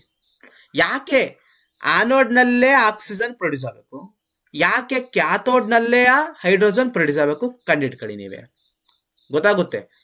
ಪ್ಲಸ್ ಇರೋ ಜಾಗದಲ್ಲಿ ಮೈನಸ್ ಇರುವಂತಹ ಆಯನ್ಗಳು ಹೋಗ್ತವೆ, ಮೈನಸ್ ಇರೋ ಜಾಗದಲ್ಲಿ ಪ್ಲಸ್ ಇರುವಂತಹ ಆಯನ್ಸ್ಗಳು ಹೋಗ್ತವೆ. ಹಾಗಾಗಿ ಏನಾಗ್ತದೆ, ಆಕ್ಸಿಜನ್ ಮೈನಸ್ ಆಗಿರೋದ್ರಿಂದ ಇಲ್ಲಿ ಪ್ಲಸ್ ಇದೆ. ಸೊ ಅದಕ್ಕಾಗಿ ಇಲ್ಲಿ ಪ್ರೊಡ್ಯೂಸ್ ಆಗ್ತೈತೆ. ಇಲ್ಲಿ ಕ್ಯಾಥೋಡ್ ಮೈನಸ್ ಆಗಿರೋದ್ರಿಂದ ಇಲ್ಲಿ ಪ್ಲಸ್ ಹೈಡ್ರೋಜನ್ H+ ಇಲ್ಲಿ ಬಿಡುಗಡೆ ಆಗ್ತದೆ. ನೆನ್ಪಿಟ್ಕೊಂಡ್ರಿ. Let's come to the next topic. ಅಲ್ಲೇನ್ ಮಾಡಿದೀವಿ ನಾವು, ಇಲ್ಲೇನ್ ಮಾಡ್ದು ಅಂತಂತಂದ್ರೆ ನೀರನ್ನ ವಿಭಜನೆ ಮಾಡ್ದು. ಅದೇ ತರ ಇಲ್ಲಿ ಬೆಳ್ಳಿಯ ಕ್ಲೋರೈಡ್ ಅನ್ನ ನಾವೇನ್ ಮಾಡ್ತಿದೀವಿ, ವಿಭಜನೆ ಮಾಡಬೇಕು. ಸೊ ಬೆಳ್ಳಿಯ ಕ್ಲೋರೈಡ್ ಅನ್ನ ವಿಭಜನೆ ಮಾಡಬೇಕು ಅಂತಂದ್ರೆ ಬೆಳ್ಳಿಯ ಕ್ಲೋರೈಡ್ ಅನ್ನ ನಾವು AgCl ಅಂತ ಕರಿತೀವಿ. ಅದಕ್ಕೆ ನಾವು ಸನ್ಲೈಟ್ ಅನ್ನ ಹಾಕ್ತಿವಿ. ಸನ್ಲೈಟ್ ಬೆಳಕನ್ನ ಹಿಡಿದಾಗ, ಉಷ್ಣವನ್ನ ಹಿಡಿದಾಗ Ag ಆಗಿ ಮತ್ತೆ Cl2 ಆಗಿ ಏನಾಗ್ತದೆ, ವಿಭಜನೆ ಆಗ್ತದೆ. ಇವೆಲ್ಲವೂ ಕೂಡ ವಿಭಜನಾ ಕ್ರಿಯೆ ಕಣ್ರಪ್ಪ. ಒಂದಿಂದ ಏನಾಗ್ತೈತೆ, 2 ಆಗಿ ಪರಿವರ್ತನೆ ಆಗ್ತೈತೆ. ಅದಕ್ಕಾಗಿ ನಾವು ವಿಭಜನಾ ಕ್ರಿಯೆ ಅಂತ ಕರಿತೀವಿ. ಬೆಳ್ಳಿಯ ಕ್ಲೋರೈಡ್ ಬಿಳಿಯ ಬಣ್ಣವು ಸೂರ್ಯನ ಬೆಳಕಿನಿಂದ ಬೂದು ಬಣ್ಣಕ್ಕೆ ಏನಾಗ್ತದೆ, ತಿರುಗುತ್ತದೆ. ನೆನ್ಪಿಟ್ಕೊಂಡಿರಿ. ಯಾವ್ದಾದ್ರು ಒಂದು, ಈಗ ನಾವು ಬೆಳ್ಳಿ ವಸ್ತುನ ಹೊರಗಡೆ ಇಟ್ಟಿದೀವಲ್ವಾ, ಬೆಳ್ಳಿ ವಸ್ತುನ ಹೊರಗಡೆ ಇಟ್ಟಿದೀವಿ ಅಂತಂದ್ರೆ ಸೂರ್ಯನ ಬೆಳಕಿಗೆ ಯಾವ ಬಣ್ಣಕ್ಕೆ ಟರ್ನ್ ಆಗ್ತೈತೆ, ಅದು ಸೂರ್ಯನ ಬೆಳಕಿಗೆ ಬೂದು ಬಣ್ಣಕ್ಕೆ ಟರ್ನ್ ಆಗ್ತೈತೆ. ಸೊ ಟರ್ನ್ ಆಗ್ತಿದೆ ಅಂತಂದ್ರೆ ಇಲ್ಲಿ ವಿಭಜನಾ ಕ್ರಿಯೆ ನಡೀತಿದೆ ಅಂತ ಅರ್ಥ. ಸೊ ಇದೇ ರೀತಿ ಬೆಳ್ಳಿಯ ಬ್ರೋಮೈಡ್. ಸೊ ಬೆಳ್ಳಿಯ ಕ್ಲೋರೈಡ್ ಇಲ್ಲಿ ತಗೊಂಡು, ಇಲ್ಲಿ ಬೆಳ್ಳಿಯ ಬ್ರೋಮೈಡ್ ಇಲ್ಲಿ ತಗೊಂಡಿದೀವಿ. ಸೊ ಈಕ್ವೇಶನ್ ಈ ತರ ಆಗ್ತದೆ. ಸೊ ಇವೆಲ್ಲ ಕೂಡ ವಿಭಜನಾ ಕ್ರಿಯೆ ಆಗ್ತದೆ. ಬೆಳ್ಳಿಯ ಕ್ಲೋರೈಡು ಮತ್ತು ಬೆಳ್ಳಿಯ ಬ್ರೋಮೈಡು ಕಪ್ಪು ಮತ್ತು ಬಿಳುಪು ಛಾಯಾಗ್ರಹಣದಲ್ಲಿ ಬಳಸುತ್ತಾರೆ. ಇಟ್ ಮೀನ್ಸ್ ಛಾಯಾಗ್ರಹಣದಲ್ಲಿ ಬಳಸ್ತಾರೆ ಅಂತಂದ್ರೆ ಫೋಟೋ ತೆಗಿತಾರಲ್ಲ, ಆ ಫೋಟೋ ತೆಗೆದಾದ್ಮೇಲೆ ಸಾಮಾನ್ಯವಾಗಿ ಪ್ರಿಂಟ್ ಬರ್ತಾವಲ್ಲ. ಸೊ ಇಟ್ ಮೀನ್ಸ್ ಕ್ಯಾಮ್ರಾ, ಆ ಕ್ಯಾಮ್ರಾಗಳಲ್ಲಿ ಏನ್ ಮಾಡ್ತಾರೆ ಅಂತಂತಂದ್ರೆ ಸಾಮಾನ್ಯವಾಗಿ ಈ ಬೆಳ್ಳಿಯ ಕ್ಲೋರೈಡ್ಗಳನ್ನ ಮತ್ತೆ ಬೆಳ್ಳಿಯ ಬ್ರೋಮೈಡ್ಗಳನ್ನ ಬಳಸುತ್ತಾರೆ. ನಿಮ್ ಕ್ವಶನ್ ಹಿಂಗೆ ಕೇಳ್ತಾರೆ, ಛಾಯಾಗ್ರಹಣದಲ್ಲಿ ಯಾವುದನ್ನ ಬಳಸಲಾಗ್ತದೆ, ಕಪ್ಪು ಮತ್ತು ಬಿಳುಪು ಛಾಯಾಗ್ರಹಣದಲ್ಲಿ ಬಳಸಲಾಗ್ತದೆ. ಯಾವುದನ್ನ, ಬೆಳ್ಳಿಯ ಕ್ಲೋರೈಡ್ ಮತ್ತೆ ಬೆಳ್ಳಿಯ ಬ್ರೋಮೈಡ್ ಅನ್ನ. ನೆನ್ಪಿಟ್ಕೊಂಡಿರಿ. ಇನ್ನು ನೆಕ್ಸ್ಟ್, ಶಕ್ತಿಯ ಯಾವ ರೂಪ ಈ ವಿಭಜನಾ ಕ್ರಿಯೆಗಳನ್ನು ಉಂಟು ಮಾಡುತ್ತದೆ. ಶಕ್ತಿಯ ಯಾವ ರೂಪ ಈ ವಿಭಜನಾ ಕ್ರಿಯೆಗಳನ್ನು ಉಂಟು ಮಾಡ್ತದೆ ಅಂದ್ರೆ ಯಾವುದು ವಿಭಜನೆ ಆಗ್ಬೇಕಂದ್ರೆ ಏನೇನ್ ಬೇಕು ಅಂತ. ವಿಭಜನೆ ಆಗ್ಬೇಕಂತಂದ್ರೆ ಹೀಟ್ ಬೇಕು, ಉಷ್ಣ ಬೇಕು, ಬೆಳಕು ಬೇಕು, ಮತ್ತೆ ವಿದ್ಯುತ್ ಶಕ್ತಿ ಬೇಕು. ಇವೆಲ್ಲ ಇರೋದ್ರಿಂದ ಶಕ್ತಿ ಏನಾಗ್ತದೆ, ವಿಭಜನೆ ಆಗ್ತದೆ. ನೆಕ್ಸ್ಟ್ ಸಂಯೋಗ ಆಯ್ತು, ವಿಭಜನಾ ಕ್ರಿಯೆ ಆಯ್ತು. ಇವಾಗ ಬರ್ತಿರೋದು ಯಾವುದು, ಸ್ಥಾನ ಪಲ್ಲಟ ಕ್ರಿಯೆ. ಇಂಗ್ಲಿಷ್ ಅಲ್ಲಿ ನಾವು ಡಿಸ್ಪ್ಲೇಸ್ಮೆಂಟ್ ರಿಯಾಕ್ಷನ್ ಅಂತ ಕರಿತೀವಿ. ಓಕೆನಾ. ಸ್ಥಾನ ಪಲ್ಲಟ ಅಂತಂದ್ರೆ ಒಂದು ಲೋಹವನ್ನ ಸ್ಥಾನ ಪಲ್ಲಟಗೊಳಿಸ್ತದೆ, ಅದೇ, ಇನ್ನೇನು ಇಲ್ಲ. ಫಾರ್ ಎಕ್ಸಾಂಪಲ್, ಒಂದು ಧಾತುವು ರಾಸಾಯನಿಕ ಕ್ರಿಯೆಯಲ್ಲಿ ಇನ್ನೊಂದು ಧಾತುವನ್ನು ಸ್ಥಾನ ಪಲ್ಲಟಗೊಳಿಸ್ತದೆ. ಒಂದ್ ಧಾತು ಇನ್ನೊಂದು ಧಾತುವನ್ನು ಏನ್ ಮಾಡ್ತದೆ, ಸ್ಥಾನ ಪಲ್ಲಟಗೊಳಿಸ್ತದೆ. ಈ ಕ್ವೆಶ್ಚನ್ ನೋಡಿ, ಇದು Fe ಅಂತಂದ್ರೇನು, ಒಂದು ಧಾತು ಕಬ್ಬಿಣ ಅಲ್ವಾ. ಇನ್ನೊಂದು ಧಾತು ಯಾವ್ದೈತಿ, ಇಲ್ಲಿ ಕಾಪರ್ ಸಲ್ಫೇಟ್ ಅಲ್ಲಿ ಕಾಪರ್ ಇದೆ. ಸೊ ಹಾಗಾದ್ರೆ ಒಂದು ಧಾತುವು ಇನ್ನೊಂದು ಧಾತುವನ್ನ ಸ್ಥಾನಪಲ್ಲಟಗೊಳಿಸ್ತದೆ. ಅಂದ್ರೆ ಇದು ಹೋಗ್ಬಿಟ್ಟು ಈ ಜಾಗ ಕೂತ್ಕೊಳ್ತದೆ, ಇದು ಸಪರೇಟ್ ಆಗ್ತದೆ. ಸೊ ಅದೇ ತರ ನೋಡಿ, ಇಲ್ಲೇನು ಗಿವ್ಸ್ ರೆಸ್ಟ್ ಏನಾಗುತ್ತೆ, ಫೆರಸಲ್ಫೇಟ್, ಕಾಪರು ಸಪರೇಟ್ ಆಗುತ್ತೆ. ಅದೇ ತರ ಜಿಂಕ್ ತಗೊಳ್ತೀನಿ ಸ್ಥಾನಪಲ್ಲಟ ಕ್ರಿಯೆಯಲ್ಲಿ. ಒಂದು ಧಾತುವು ಇನ್ನೊಂದು ಧಾತುವನ್ನು ಏನ್ ಮಾಡ್ತೈತೆ, ಸ್ಥಾನಪಲ್ಲಟಗೊಳಿಸ್ತದೆ. ಇದನ್ನ ನಾವು ಸ್ಥಾನಪಲ್ಲಟ ಕ್ರಿಯೆ ಅಂತ ಕರಿತೀವಿ. ಹಾಗಾದ್ರೆ ಏನಾಗ್ತದೆ, zinc reacted copper sulphate, zinc sulphate ಆಗ್ತದೆ, ಕಾಪರ್ ಹೊರಡೆ ಹೋಗ್ತದೆ. ಹಂಗೆ ಪಿಬಿ ಏನಾಗ್ತದೆ, PB Cl2 ಆಗ್ತದೆ, ಕಾಪರು ಸಪರೇಟ್ ಆಗ್ತದೆ. PB ಅಂತಂದ್ರೇನು ಪ್ಲಂಬಮ್ ಅಂದ್ರೆ ಸೀಸ ನೆನ್ಪಿಟ್ಕೊಂಡಿರಿ. ಸೀಸದ ಕ್ಲೋರೈಡ್ ಆಗ್ತದೆ, ಕಾಪರ್ ಸಪರೇಟ್ ಆಗ್ತದೆ. ಅದೊಂದು ಎಕ್ಸ್ಪೆರಿಮೆಂಟ್ ಇದೆ, ಕಬ್ಬಿಣದ ಎಕ್ಸ್ಪೆರಿಮೆಂಟ್. ಯಾವ ತರ ಏನಾಗ್ತದೆ, ಈಗ ಸ್ಥಾನಪಲ್ಲಟ ಕ್ರಿಯೆ ಆಗ್ತದೆ ಅಂತ ಹೇಳಿದ್ವಲ್ಲ, ಸೊ ಅದಕ್ಕೊಂದು ಪ್ರೂಫ್ ತೋರಿಸಿ, ಒಂದು ಪ್ರಯೋಗ ಮಾಡಿ ತೋರಿಸಿ ಅಂತ ಕೇಳ್ತಾರೆ. ಜಸ್ಟ್ ಸಿಂಪಲ್, ತುಂಬಾ ಈಸಿ ಆಗಿದೆ ಇದು. ಇಲ್ಲಿ ಯಾವ ತರ ಸ್ಥಾನಪಲ್ಲಟಗೊಳಿಸ್ತದೆ ಅಂತ ಈ ಚಿತ್ರವನ್ನ ನೋಡಿ, ಗಮನಿಸ್ ನೋಡಿ. ಇದೇನಿದು ಚಿತ್ರವನ್ನು ನೋಡೋ, ಇದೇನಿದು ಪ್ರಾಣಾಳ. ಇದಕ್ಕೆ ನಾವೇನ್ ಹಾಕಿದೀವಿ ಗೊತ್ತಾ, ತಾಮ್ರದ ಸಲ್ಫೇಟ್ ಹಾಕಿದೀವಿ, ಜೊತೆಗೆ ಕಬ್ಬಿಣದ ಮೊಳೆ ಇಲ್ಲಿದೆಯಲ್ಲ, ಕಬ್ಬಿಣದ ಮೊಳೆಯನ್ನ ಏನ್ ಮಾಡಿದೀವಿ, ಸಿಕ್ಸಿದೀವಿ. ಇದು ಕಬ್ಬಿಣದ ಮೊಳೆ. ಸೊ ಫಸ್ಟ್ ಏನ್ ಮಾಡ್ತೀನಿ, ಕಬ್ಬಿಣದ ಮೊಳೆ ಇದೆ, ಮತ್ತೆ ಅದ್ರೊಳಗೆ ಏನ್ ಹಾಕಿದೀವಿ, ಕಾಪರ್ ಸಲ್ಫೇಟ್ ಹಾಕಿದೀನಿ. ಟು ಪ್ರೊಡ್ಯೂಸ್ಡ್ ಏನಾಗ್ತದೆ, ಈಗ ಹೇಳಿ ನೀವೇ, FeSO4 ಪ್ಲಸ್ ಕಾಪರ್ ಆಗಿ ಪ್ರೊಡ್ಯೂಸ್ ಆಗ್ತದೆ. ನೆನ್ಪಿಟ್ಕೊಂಡಿರಿ. ವಸ್ತುವನ್ನು ಏನ್ ಮಾಡ್ತದೆ, ಸ್ಥಾನ ಪಲ್ಲಟಗೊಳಿಸ್ತದೆ. ಆ ಚಿತ್ರವನ್ನ ಬಿಡಿಸಿ ಅಂತಂದ್ರೆ ಈ ಚಿತ್ರವನ್ನ ಬಿಡಿಸ್ಬೇಕಾಗಿರ್ತದೆ. ಓಕೆನಾ. ನೆಕ್ಸ್ಟ್ ಎ ಇದೆಯಲ್ಲ, ಇದು ನೋಡಿ ಕಬ್ಬಿಣದ ಮೊಳೆ. ಅದೇ ಏನಾಗ್ತದೆ, ತಾಮ್ರದ ರಿಯಾಕ್ಷನ್ ಆದಾಗ, ಸ್ಥಾನಪಲ್ಲಟ ಕ್ರಿಯೆ ಆದಾಗ ತಾಮ್ರದ ಸಲ್ಫೇಟ್ ದ್ರಾವಣದಿಂದ ಹೊರತೆಗೆದ ಕಬ್ಬಿಣದ ಮೊಳೆ. ಇದನ್ನ ನಾವೇನ್ ಮಾಡ್ತೀವಿ, ರಿಯಾಕ್ಷನ್ ಹೊರಗಡೆ ತೆಗೆದಾಗ ಈ ರೀತಿ ಆಗಿರ್ತದೆ ಕಂಡ್ರಪ್ಪ, ಇನ್ನೇನಿಲ್ಲ. ಇದೊಂದು ರಿಯಾಕ್ಷನ್ ತಿಳ್ಕೊಂಡಿರಿ, ಇದೊಂದು ಚಿತ್ರ ತಿಳ್ಕೊಳ್ಳಿ, ಇಷ್ಟೇ ಸಾಕು. ಸೊ ಆ ವೀಕ್ಷಣೆ ಏನ್ ಬಂದೈತ್ರಪ್ಪ, ಆ ವೀಕ್ಷಣೆ ಫೆರಸ್ ಸಲ್ಫೇಟ್ ಮತ್ತೆ ಕಾಪರ್. ಕಬ್ಬಿಣದ ಮೊಳೆಗಳು ಕಂದು ಬಣ್ಣಕ್ಕೆ ಏನಾಗ್ತವೆ, ತಿರುಗುತ್ತವೆ. ಪ್ರಶ್ನೆ ಕೇಳ್ತಾರೆ, ಈ ಸ್ಥಾನಪಲ್ಲಟ ಕ್ರಿಯೆಯಲ್ಲಿ ಕಬ್ಬಿಣದ ಮೊಳೆಗಳು ಯಾವ ಬಣ್ಣಕ್ಕೆ ತಿರುಗುತ್ತವೆ, ಕಂದು ಬಣ್ಣಕ್ಕೆ ಏನಾಗ್ತವೆ, ತಿರುಗುತ್ತವೆ. ತಾಮ್ರದ ಸಲ್ಫೇಟ್ ದ್ರಾವಣ ನೀಲಿ ಬಣ್ಣ ಮಾಸಿತು. ತಾಮ್ರದ ಸಲ್ಫೇಟ್ ಇದೆಯಲ್ಲ, ಆ ಕಾಪರ್ ಸಲ್ಫೇಟ್ ಯಾವ ಕಲರ್ ಇದೆ ಅಂತಂದ್ರೆ ನೀಲಿ ಕಲರ್ ಅಲ್ಲಿ ಇದೆ ಅಂತ ಹೇಳ್ತಾ ಇದ್ದಾರೆ. ಯಾವ ಕಲರ್ ಅಲ್ಲಿ, ನೀಲಿ ಕಲರ್ ಅಲ್ಲಿ ಇದೆ ಅಂತ ಹೇಳ್ತಾ ಇದ್ದಾರೆ. ನೆನ್ಪಿಟ್ಕೊಂಡಿರಿ. ಮುಂದುವರೆದಂತೆ ನೋಡಿ, ಸಂಯೋಗ ಕ್ರಿಯೆ ಆಯ್ತು, ವಿಭಜನಾ ಕ್ರಿಯೆ ಆಯ್ತು. ಆ ವಿಭಜನೆಯಲ್ಲಿ ಉಷ್ಣ ವಿಭಜನೆ, ಅಂತರುಷ್ಣಕ ಕ್ರಿಯೆಗಳಾಯ್ತು, ಬಹಿರುಷ್ಣಕ ಕ್ರಿಯೆ ಆಯ್ತು.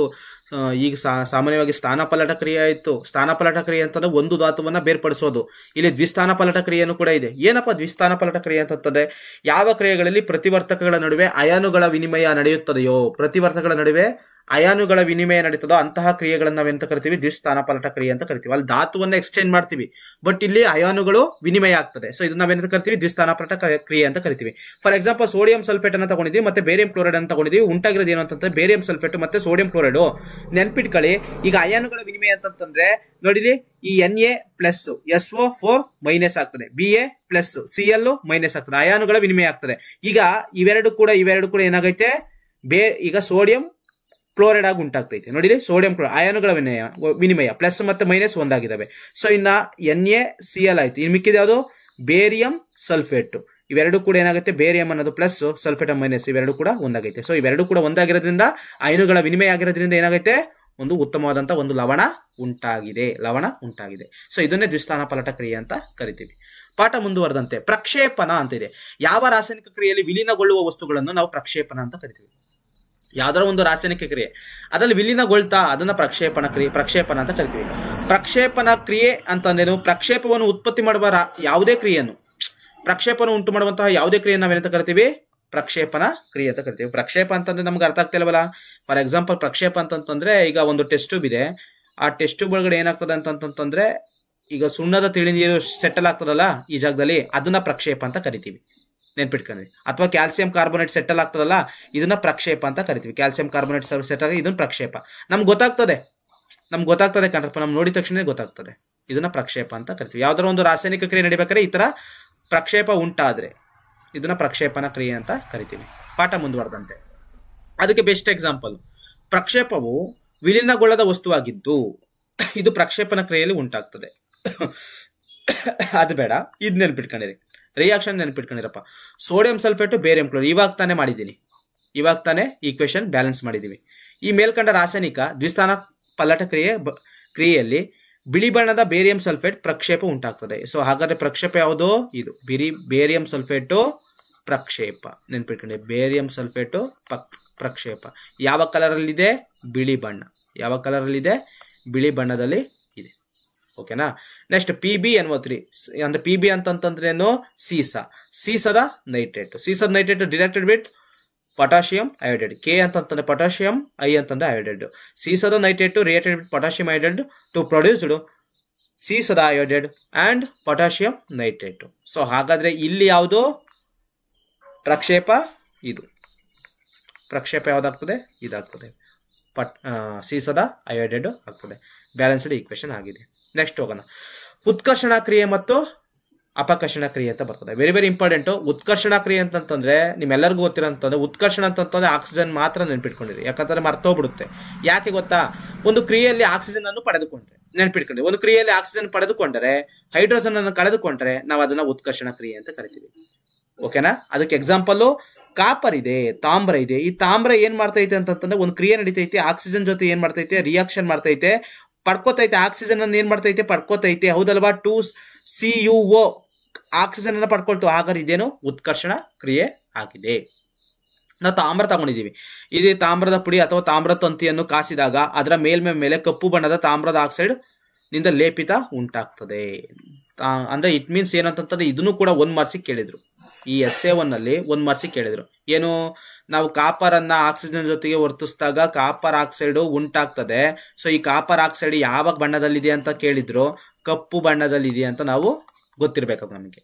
ಕಪ್ಪು ಬಣ್ಣದಲ್ಲಿದೆ ಕಾಪರ್ ಆಕ್ಸೈಡ್. ಮುಂದುವರೆದಂತೆ ಸೊ ಅದೇ ರಿಯಾಕ್ಷನ್, ಅದೇ ಚಿತ್ರ ಇಲ್ಲಿ.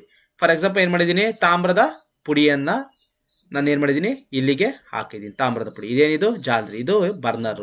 ಇದೇನ್ ಮಾಡ್ತೀನಿ? ತ್ರಿಪಾದ ಸ್ತಂಭ. ಈ ಕಡೆ ಒಂದು ಸ್ತಂಭ ಇರ್ತದೆ, ಈ ಕಡೆ ಒಂದು ಸ್ತಂಭ ಇರ್ತದೆ. ಸ್ಟ್ಯಾಂಡ್ ಈ ಕಡೆನೂ ಕೂಡ ಒಂದಿರ್ತದೆ. ಓಕೆನಾ? ತ್ರಿಪಾದ ಸ್ತಂಭ. ಇನ್ನು ಇದು ಒಳಗೊಂಡಿರುವ ಚೈನಾ ಡಿಶ್, ಚೈನಾ ಪಾತ್ರೆ. ಇದೇನಿದು? ಚೈನಾ ಪಾತ್ರೆ. ಇದ್ರೊಳಗಡೆ ತಾಮ್ರದ ಪುಡಿಯನ್ನು ಹಾಕಿದ್ದೀನಿ, ಕಾಸ್ತಾ ಇದ್ದೀನಿ. ಕಾಸ್ತಾಗ ಏನಾಗ್ತದೆ? ಕಾಪರ್ ಆಕ್ಸೈಡ್ ಉಂಟಾಗ್ತದೆ. ಕಾಪರ್ ಆಕ್ಸೈಡ್ ಉಂಟಾಗದಾಗ ಏನಾಗ್ತದೆ? ಅದು ಯಾವ ಬಣ್ಣದಲ್ಲಿ ಇರ್ತದೆ? ಕಪ್ಪು ಬಣ್ಣದಲ್ಲಿ ಇರ್ತದೆ. ಯಾವ ಬಣ್ಣ? ಕಪ್ಪು ಬಣ್ಣ. ಅಷ್ಟೇ, ಇನ್ನೇನಿಲ್ಲ. ಪಾಠ ಮುಂದುವರೆದಂತೆ. ಈಗ ಉತ್ಕರ್ಷಣೆ ಅಂದ್ರೆ ಏನಂತ ಗೊತ್ತಾಯ್ತು. ಆ ಉತ್ಕರ್ಷಣೆ ಅಂತಂದ್ರೆ ಆಕ್ಸಿಜನ್ ಅನ್ನ ಪಡೆದುಕೊಳ್ಳುವಂಥದ್ದು.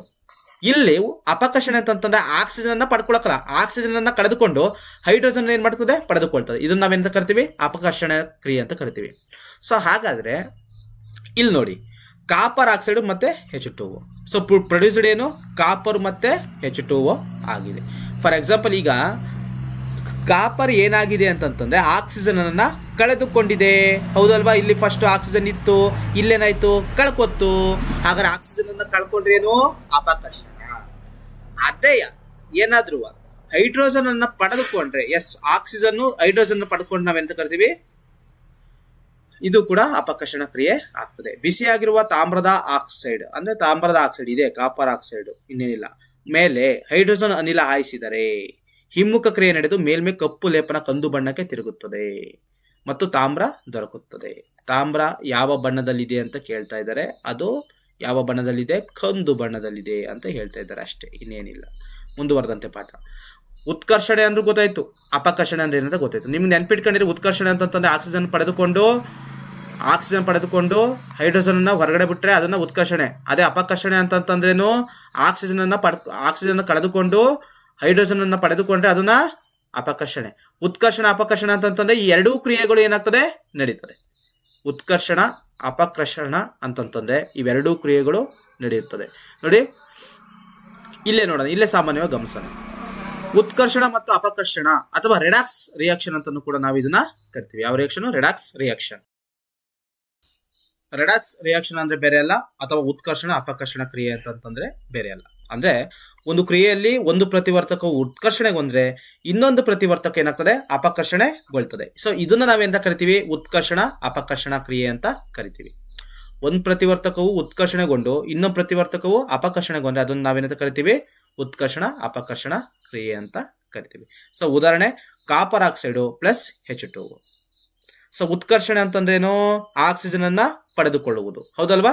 ಹೈಡ್ರೋಜನ್ ಏನ್ ಮಾಡೈತೆ? ಆಕ್ಸಿಜನ್ ಅನ್ನ ಪಡೆದುಕೊಂಡೈತೆ. ಹಾಗಾದ್ರೆ ಇದು ಉತ್ಕರ್ಷಣೆ. ಅಪಕರ್ಷಣೆ ಅಂತಂದ್ರೇನು? ಆಕ್ಸಿಜನ್ ಅನ್ನ ಕಳೆದುಕೊಳ್ಳೋದು. ಹಾಗಾದ್ರೆ ಕಾಪರ್ ಆಕ್ಸೈಡ್ ಏನ್ ಮಾಡೈತೆ? ಆಕ್ಸಿಜನ್ ಅನ್ನ ಕಳೆದುಕೊಂಡಿದೆ. ಸೊ ಅದೇ ತರ ನಾನು ಇಲ್ಲಿ ಬರ್ತೀನಿ. ZnO ಇಲ್ಲಿ ಪ್ರೊಡ್ಯೂಸ್. ಈಗ ಇದ್ರಲ್ಲಿ ಈ ಈಕ್ವೇಶನ್ ZnO ಪ್ಲಸ್ ಸಿ ಇದೆ. ZnO ಪ್ಲಸ್ ಸಿ ಇದೆ. ಸೊ ಇಲ್ಲಿ ಉತ್ಕರ್ಷಣೆ ಯಾವುದು ಅಪಕರ್ಷಣೆ ಯಾವುದು ನೀವೇ ಕಂಡಿದ್ದೀರಪ್ಪ. ಈಗ ನಾವು ಹೇಳ್ತೀವಿ ಉತ್ಕರ್ಷಣೆ ಅಂತಂದ್ರೇನು? ಇಲ್ಲಿ ಕಾರ್ಬನ್ ಏನ್ ಮಾಡೈತೆ? ಆಕ್ಸಿಜನ್ ಅನ್ನ ಪಡ್ಕೊಂಡೈತೆ. ಕಾರ್ಬನ್ ಏನ್ ಮಾಡೈತೆ? ಆಕ್ಸಿಜನ್ ಅನ್ನ ಪಡ್ಕೊಂಡೈತೆ. ಇದನ್ನ ಉತ್ಕರ್ಷಣೆ ಅಂತ ಕರಿತೀವಿ. ಹಾಗಾದ್ರೆ Zn ಏನ್ ಮಾಡೈತೆ? ಅಪಕರ್ಷಣೆ. ಯಾಕಂತಂದ್ರೆ ಆಕ್ಸಿಜನ್ ಅನ್ನ ಕಳೆದುಕೊಂಡಿದೆ. ಸೊ ಉತ್ಕರ್ಷಣೆ CO, ಅಪಕರ್ಷಣೆ Zn. ಸೊ ಇಲ್ಲಿ ಮ್ಯಾಂಗನೀಸ್ ಡೈಆಕ್ಸೈಡ್ ಮತ್ತೆ ಹೈಡ್ರೋಕ್ಲೋರಿಕ್ ಆಮ್ಲ ಅಂತ ಇದೆ. ಸೊ ಇದರಲ್ಲಿ ಉತ್ಕರ್ಷಣೆ ಯಾವುದು, ಅಪಕರ್ಷಣೆ ಯಾವುದು ನೆನ್ಪಿಟ್ಕೊಂಡಿರಿ. ಸೊ ಈಗ ನೋಡಿ, ಉತ್ಕರ್ಷಣೆ ಅಂತಂದೇನು, ಆಕ್ಸಿಜನ್ ಅನ್ನ ಪಡೆದುಕೊಳ್ಳೋದು, ಅಂದ್ರೆ ಹೈಡ್ರೋಜನ್ ಏನ್ ಮಾಡೈತೆ, ಆಕ್ಸಿಜನ್ ಅನ್ನ ಪಡೆದುಕೊಂಡೈತೆ. ಅಪಕರ್ಷಣೆ ಅಂತಂದ್ರೇನು, ಹೈಡ್ರೋಜನ್ ಅನ್ನ ಪಡೆದುಕೊಳ್ಳಲ್ಲ, ಇದನ್ನ ನಾವೆಂತ ಕರಿತೀವಿ, ಅಪಕರ್ಷಣೆ ಅಂತ ಕರಿತೀವಿ. ಹಾಗಾದ್ರೆ ಹೈಡ್ರೋಜನ್ ಪಡೆದುಕೊಳ್ಳದನಿರೋದು ಯಾವುದು, ಮ್ಯಾಂಗನೀಸ್ ಕ್ಲೋರೈಡ್, ಕ್ಲೋರಿನ್ ಅನ್ನ ಪಡ್ಕೊಂಡೈತೆ. ಅದೇ ಇಲ್ಲಿದೆ ನೋಡಿ, ಕಾರ್ಬನ್ ಉತ್ಕರ್ಷಣೆಗೊಂದು ಏನಾಗೈತೆ, CO ಆಗಿದೆ. ಸೊ ನೋಡಿ, ಕಾರ್ಬನ್ ಏನಾಗೈತೆ, ಉತ್ಕರ್ಷಣೆಗೊಂದು CO ಆಗಿದೆ. ನೋಡಿ, ZnO ಅಪಕರ್ಷಣೆಗೊಂಡು ಏನಾಗೈತೆ, Zn ಆಗಿದೆ. ZnO ಅಪಕರ್ಷಣೆ ಒಂದು ಏನಾಗೈತೆ, Zn ಆಗಿದೆ. ಹಾಗಾದ್ರೆ ಉತ್ಕರ್ಷಣೆಗೊಂಡಿರೋದು ಕಾರ್ಬನ್, ಅಪಕರ್ಷಣೆಗೊಂಡಿರೋದು ZnO. ಸೊ ಇಲ್ಲಿ HCl ಉತ್ಕರ್ಷಣೆಗೊಂಡು ಏನಾಗೈತೆ, Cl ಆಗಿದೆ. HCl ಏನಾಗೈತೆ, ಉತ್ಕರ್ಷಣೆಗೊಂದು ಏನಾಗೈತೆ, Cl ಆಗಿದೆ, ಅಥವಾ ಇದು Cl ಆಗಿದೆ. ಅದೇ MnO2 ಅಪಕರ್ಷಣೆಗೊಂಡು MnO2 ಅಪಕರ್ಷಣೆಗೊಂಡು ಏನಾಗ್ತೈತೆ, MnCl2 ಆಗಿದೆ. ಇದು ಅಪಕರ್ಷಣೆ. ಎಸ್, ಇನ್ನೇನು ಲಾಸ್ಟ್ ಟಾಪಿಕ್ ಬಂದಿದ್ದೀವಿ, ಸಂಕ್ಷರಣ. ಎಸ್, ಸಂಕ್ಷರಣ ಅಂತಂದೇನು, ಕೊರೋಸನ್ ಅಂತ ಕರಿತೀವಿ, ಅಥವಾ ನಶಿಸುವಿಕೆ ಅಂತ ಕರಿತೀವಿ. ಏನಪ್ಪ ನಶಿಸುವಿಕೆ ಅಂತಂತಂದ್ರೆ, ನೆನ್ಪಿಟ್ಕೊಡಿ, ನಶಿಸುವಿಕೆ ಅಂತಂತಂದ್ರೆ ಲೋಹವು ತನ್ನ ಸುತ್ತಲಿನ ವಸ್ತುಗಳಾದ ತೇವಾಂಶ, ಆಮ್ಲಗಳ ಇತ್ಯಾದಿ ಆಕ್ರಮಿಸಿಕೊಂಡಾಗ ಇದು ನಶಿಸುವಿಕೆ ಒಳಗಾಗಿದೆ ಎಂದು ಹೇಳಲಾಗ್ತದೆ. ಈ ಪ್ರಕ್ರಿಯೆಯನ್ನು ನಾವೆಂತ ಕರಿತೀವಿ, ನಶಿಸುವಿಕೆ ಎಂದು ಕರೆಯುತ್ತೇವೆ. ಯಾವ್ದಾರು ಲೋಹ ಕಣ್ರಪ್ಪ, ಅದೆಲ್ಲೈತೆ, ನಮ್ಮ ಸುತ್ತಮುತ್ತ ಐತೆ, ಆ ತೇವಾಂಶದಿಂದ ಏನಾಗೈತೆ, ಆಕ್ರಮಿಸಿಕೊಂಡು ಏನಾಗ್ತೈತೆ, ಅದು ನಶಿಸುವಿಕೆಗೆ ಒಳಪಟ್ಟೈತೆ, ಅಥವಾ ತುಕ್ಕಿಡಿಯಕ್ಕೆ ಒಳಪಟ್ಟೈತೆ. ಇದನ್ನ ನಾವೇನಂತ ಕರಿತೀವಿ, ನಶಿಸುವಿಕೆ ಅಂತ ಕರಿತೀವಿ. ನೆಕ್ಸ್ಟ್, ಕಬ್ಬಿಣದ ತುಕ್ಕು ಹಿಡಿಯುವುದು ಎಂದರೇನು? ಕಬ್ಬಿಣ ತುಕ್ಕಿಡಿಯೋದು ಹೆಂಗಪ್ಪ, ಕಬ್ಬಿಣವನ್ನು ತೇವಪೂರಿತ ಗಾಳಿಗೆ ದೀರ್ಘಕಾಲದವರೆಗೆ ತೆರೆದು ಬಿಟ್ಟಾಗ ಅದರ ಮೇಲೆ ಕಂದು ಬಣ್ಣದ ಪದರ ಉಂಟಾಗ್ತದೆ. ಹೌದಲ್ವಾ? ಯಾವ್ದಾದ್ರು ಒಂದು ಕಬ್ಬಿಣ ಇದೆ ಅಂತಂತಂದ್ರೆ, ಹಾಗೆ ನಾವು ಗಾಳಿಯಲ್ಲಿ ಬಿಟ್ಟಿದೀವಿ ಅಂತಂತಂದ್ರೆ ಅದು ಯಾವ ಬಣ್ಣ ತಿರುಗಿರ್ತದೆ, ಕಂದು ಬಣ್ಣಕ್ಕೆ ತಿರುಗಿರ್ತದೆ. ಯಾಕೆ? ಅಲ್ಲಿ ತುಕ್ಕಿಡ್ದಿದೆ ಅಂತ ಅರ್ಥ, ಆಕ್ಸಿಜನ್ ಇರ್ತದೆ, ಅದಕ್ಕಾಗಿ, ಇನ್ನೇನಕ್ಕೂ ಅಲ್ಲ. ಓಕೆನಾ? ಎಲ್ಲಾ ಲೋಹಗಳು ಕೂಡ ಸಾಮಾನ್ಯವಾಗಿ ಏನಾಗ್ತದೆ ಅಂತಂತಂದ್ರೆ ಈ ತರ ತುಕ್ಕಿಡಿಯೋದು ಸಹಜ. ತುಕ್ಕು ಎನ್ನುವರು. ತುಕ್ಕು ಎಂದರೆ ಏನಂತ ಕೇಳಿದ್ರೆ, ಕಬ್ಬಿಣ ತೇವಾಂಶ ಪೂರಿತ ಗಾಳಿಗೆ ದೀರ್ಘಕಾಲದವರೆಗೆ ಇಟ್ಟಾಗ ಏನಾಗ್ತದೆ ಅಂತಂದ್ರೆ ಕಂದು ಬಣ್ಣಕ್ಕೆ ತಿರುಗ್ತದೆ. ಇದನ್ನ ನಾವೆಂತ ಕರಿತೀವಿ, ತುಕ್ಕು ಹಿಡಿಯುವುದು ಅಂತ ಕರಿತೀವಿ. ಎಲ್ಲಾ ಲೋಹಗಳು ಸಾಮಾನ್ಯವಾಗಿ ಏನಾಗ್ತದೆ, ತುಕ್ಕು ಹಿಡಿಯುತ್ತದೆ. ಮುಂದುವರೆದಂತೆ ಪಾಠ ಏನಿದೆ ನೆಕ್ಸ್ಟ್,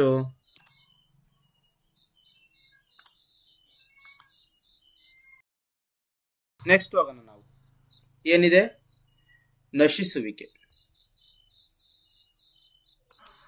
ನಶಿಸುವಿಕೆಯ ಪರಿಣಾಮ ಏನು? ನಶಿಸುವಿಕೆ ಅಂತಂದ್ರೇನು ನೋಡಿಲಿ. ನಶಿಸುವಿಕೆ ಅಂತಂದ್ರೆ ಅದು ತುಕ್ಕಿಡಿಯೋದ್ರಿಂದ ಏನೇನು ಪರಿಣಾಮ ಆಗ್ತದೆ ಅಂತ ನೋಡಿ. ನಶಿಸುವಿಕೆ ಪರಿಣಾಮದಿಂದ ಕಾರಿನ ಕವಚ, ಸೇತುವೆಗಳು, ಕಬ್ಬಿಣದ ಹಳಿಗಳು, ಹಡಗುಗಳು ಮತ್ತು ಲೋಹಗಳಿಂದ ಮಾಡಲ್ಪಟ್ಟ ಎಲ್ಲಾ ವಸ್ತುಗಳು ಏನಾಗ್ತವೆ, ವಿಶೇಷವಾಗಿ ಕಬ್ಬಿಣದ ವಸ್ತುಗಳಿಗೆ ಹಾನಿ ಉಂಟು ಮಾಡುತ್ತವೆ. ನಶಿಸುವಿಕೆ ಅಂತಂದ್ರೆ ಏನಂತ ಗೊತ್ತಾಗ್ತೈತೆ, ತುಕ್ಕು ಹಿಡಿಯುವುದು ಅಂತ ನಿಮ್ಗೆ ಸಾಮಾನ್ಯವಾಗಿ ಗೊತ್ತಾಗ್ತಿದೆ. ತುಕ್ಕು ಹಿಡಿಯುವುದು ನೆನ್ಪಿಟ್ಕೊಂಡಿರಿ. ಓಕೆನಾ? ಸೊ ಇದರಿಂದ ಏನಾಗ್ತೈತೆ, ಎಲ್ಲಾ ಲೋಹಗಳು ಏನಾಗ್ತೈತೆ, ತುಕ್ಕಿಡಿತೈತೆ. ಇದರಿಂದ ತುಂಬಾ ಹಾನಿ ಆಯ್ತೈತೆ. ಬೆಲೆ ಬಾಳುವಂತಹ ವಸ್ತುಗಳು ಏನಾಗ್ತೈತೆ, ಹಾನಿ ಆಗಕ್ಕೆ ಒಳಪಡ್ತಿದೆ. ನೆಕ್ಸ್ಟ್, ಕಬ್ಬಿಣದ ನಶಿಸುವಿಕೆಯು ಒಂದು ಗಂಭೀರ ಸಮಸ್ಯೆಯಾಗಿದೆ. ಪ್ರತಿ ವರ್ಷವೂ ಹಾನಿಗೊಂಡ ಕಬ್ಬಿಣವನ್ನು ಬದಲಾಯಿಸಲು ಅಪಾರ ಪ್ರಮಾಣದ ಹಣವನ್ನು ನಾವೇನ್ ಮಾಡ್ತೀವಿ, ಖರ್ಚು ಮಾಡ್ತೀವಿ. ಮುಂದುವರೆದಂತೆ ನೆಕ್ಸ್ಟ್ ಯಾವುದು, ಕಮಟುವಿಕೆ ಇದೆ. ಕಮಟುವಿಕೆ ಏನಪ್ಪ ಕಮಟುವಿಕೆ ಅಂತಂತಂದ್ರೆ, ಇದು ತುಂಬಾ ಚೆನ್ನಾಗೈತೆ. ಕಮಟುವಿಕೆ ಅಂತಂತಂದ್ರೆ ರ್ಯಾನ್ಸಿಡಿಟಿ ಅಂತ ಕರಿತೀವಿ. ಕೊಬ್ಬು ಮತ್ತು ಎಣ್ಣೆ ಪದಾರ್ಥಗಳು ಉತ್ಕರ್ಷಣೆಗೊಂಡಾಗ, ಕೊಬ್ಬು ಅಥವಾ ಎಣ್ಣೆ ಪದಾರ್ಥಗಳು ಉತ್ಕರ್ಷಣೆಗೊಂಡಾಗ ಅವುಗಳ ವಾಸನೆ ಮತ್ತು ರುಚಿ ಬದಲಾಗ್ತದೆ. ಇದನ್ನ ಕಮಟುವಿಕೆ ಅಂತ ಕರಿತೀವಿ. ನೆನ್ಪಿಟ್ಕೊಂಡಿರಿ. ಫಾರ್ ಎಕ್ಸಾಂಪಲ್, ನಾವು ಏನ್ ಮಾಡ್ತೀವಿ ಅಂತಂತಂದ್ರೆ, ಚಿಪ್ಸ್ ಇದೆ. ಆ ಚಿಪ್ಸ್ ಒಳಗಡೆ ಏನಿರ್ತವೆ ಅಂತ, ಈಗ ಚಿಪ್ಸ್ ಪ್ಯಾಕೆಟ್ ಇದೆ, ಅದರೊಳಗಡೆ ಚಿಪ್ಸ್ಗಳು ಇರ್ತವೆ. ಸೊ ನಾನು ಓಪನ್ ಮಾಡ್ತೀನಿ. ಉತ್ಕರ್ಷಣೆ ಅಂತಂದ್ರೇನು, ಆಕ್ಸಿಜನ್ ಅನ್ನು ಪಡೆದುಕೊಳ್ಳೋದು. ಈ ಚಿಪ್ಸ್ ಏನಾಗ್ತವೆ, ಆಕ್ಸಿಜನ್ ಅನ್ನು ಪಡೆದುಕೊಳ್ತವೆ. ಆಕ್ಸಿಜನ್ ಪಡೆದುಕೊಂಡಾಗ ಏನಾಗ್ತದೆ, ಆ ರುಚಿ ಮತ್ತೆ ವಾಸನೆ ಏನಾಗ್ತದೆ, ಬದಲಾಗ್ತದೆ. ಇದನ್ನ ನಾವೇಂತ ಕರಿತಿದೀವಿ, ಕಮಟುವಿಕೆ ಅಂತ ಕರಿತಿದೀವಿ. ಸೊ ಹಾಗಾಗಿ ಚಿಪ್ಸ್ ತಯಾರಕರು ಏನ್ ಮಾಡಿರ್ತಾರೆ ಗೊತ್ತಾ, ಚಿಪ್ಸ್ ತಯಾರಕರು ಅದ್ರ ಒಳಗಡೆ ಗಾಳಿ ಹಾಕಿರ್ತಾರೆ. ಯಾವ ಗಾಳಿ ಹಾಕಿರ್ತಾರೆ ಹೇಳಿ, ನೈಟ್ರೋಜನ್ ಅನಿಲವನ್ನ ಹಾಕಿರ್ತಾರೆ. ನೆನಪಿಟ್ಕೊಂಡಿರಿ, ಯಾವ ಗಾಳಿಯನ್ನ ಹಾಕಿರ್ತಾರೆ, ನೈಟ್ರೋಜನ್. ಯಾಕೆ ನೈಟ್ರೋಜನ್ ಅನಿಲವನ್ನ ಹಾಕ್ತಾರೆ, ಉತ್ಕರ್ಷಣೆಗೊಳ್ಳುವುದನ್ನ ತಪ್ಪೋದಕ್ಕೋಸ್ಕರ. ಉತ್ಕರ್ಷಣೆಗೊಂಡ್ರೆ ಆ ವಾಸನೆ ಬದಲಾಗ್ತದೆ, ರುಚಿ ಬದಲಾಗ್ತದೆ, ಟೇಸ್ಟ್ ಇರೋದಿಲ್ಲ. ಹಾಗಾಗಿ ನೈಟ್ರೋಜನ್ ಗ್ಯಾಸ್ ಅನ್ನ ಹಾಕಿರ್ತಾರೆ. ನೆನ್ಪಿಟ್ಕೊಂಡಿರಿ. ನೆಕ್ಸ್ಟ್, ಕಮಟುವಿಕೆ ಇದೆಯಲ್ಲ, ಕಮಟುವಿಕೆಯನ್ನು ತಡೆಗಟ್ಟುವಂತಹ ವಿಧಾನ.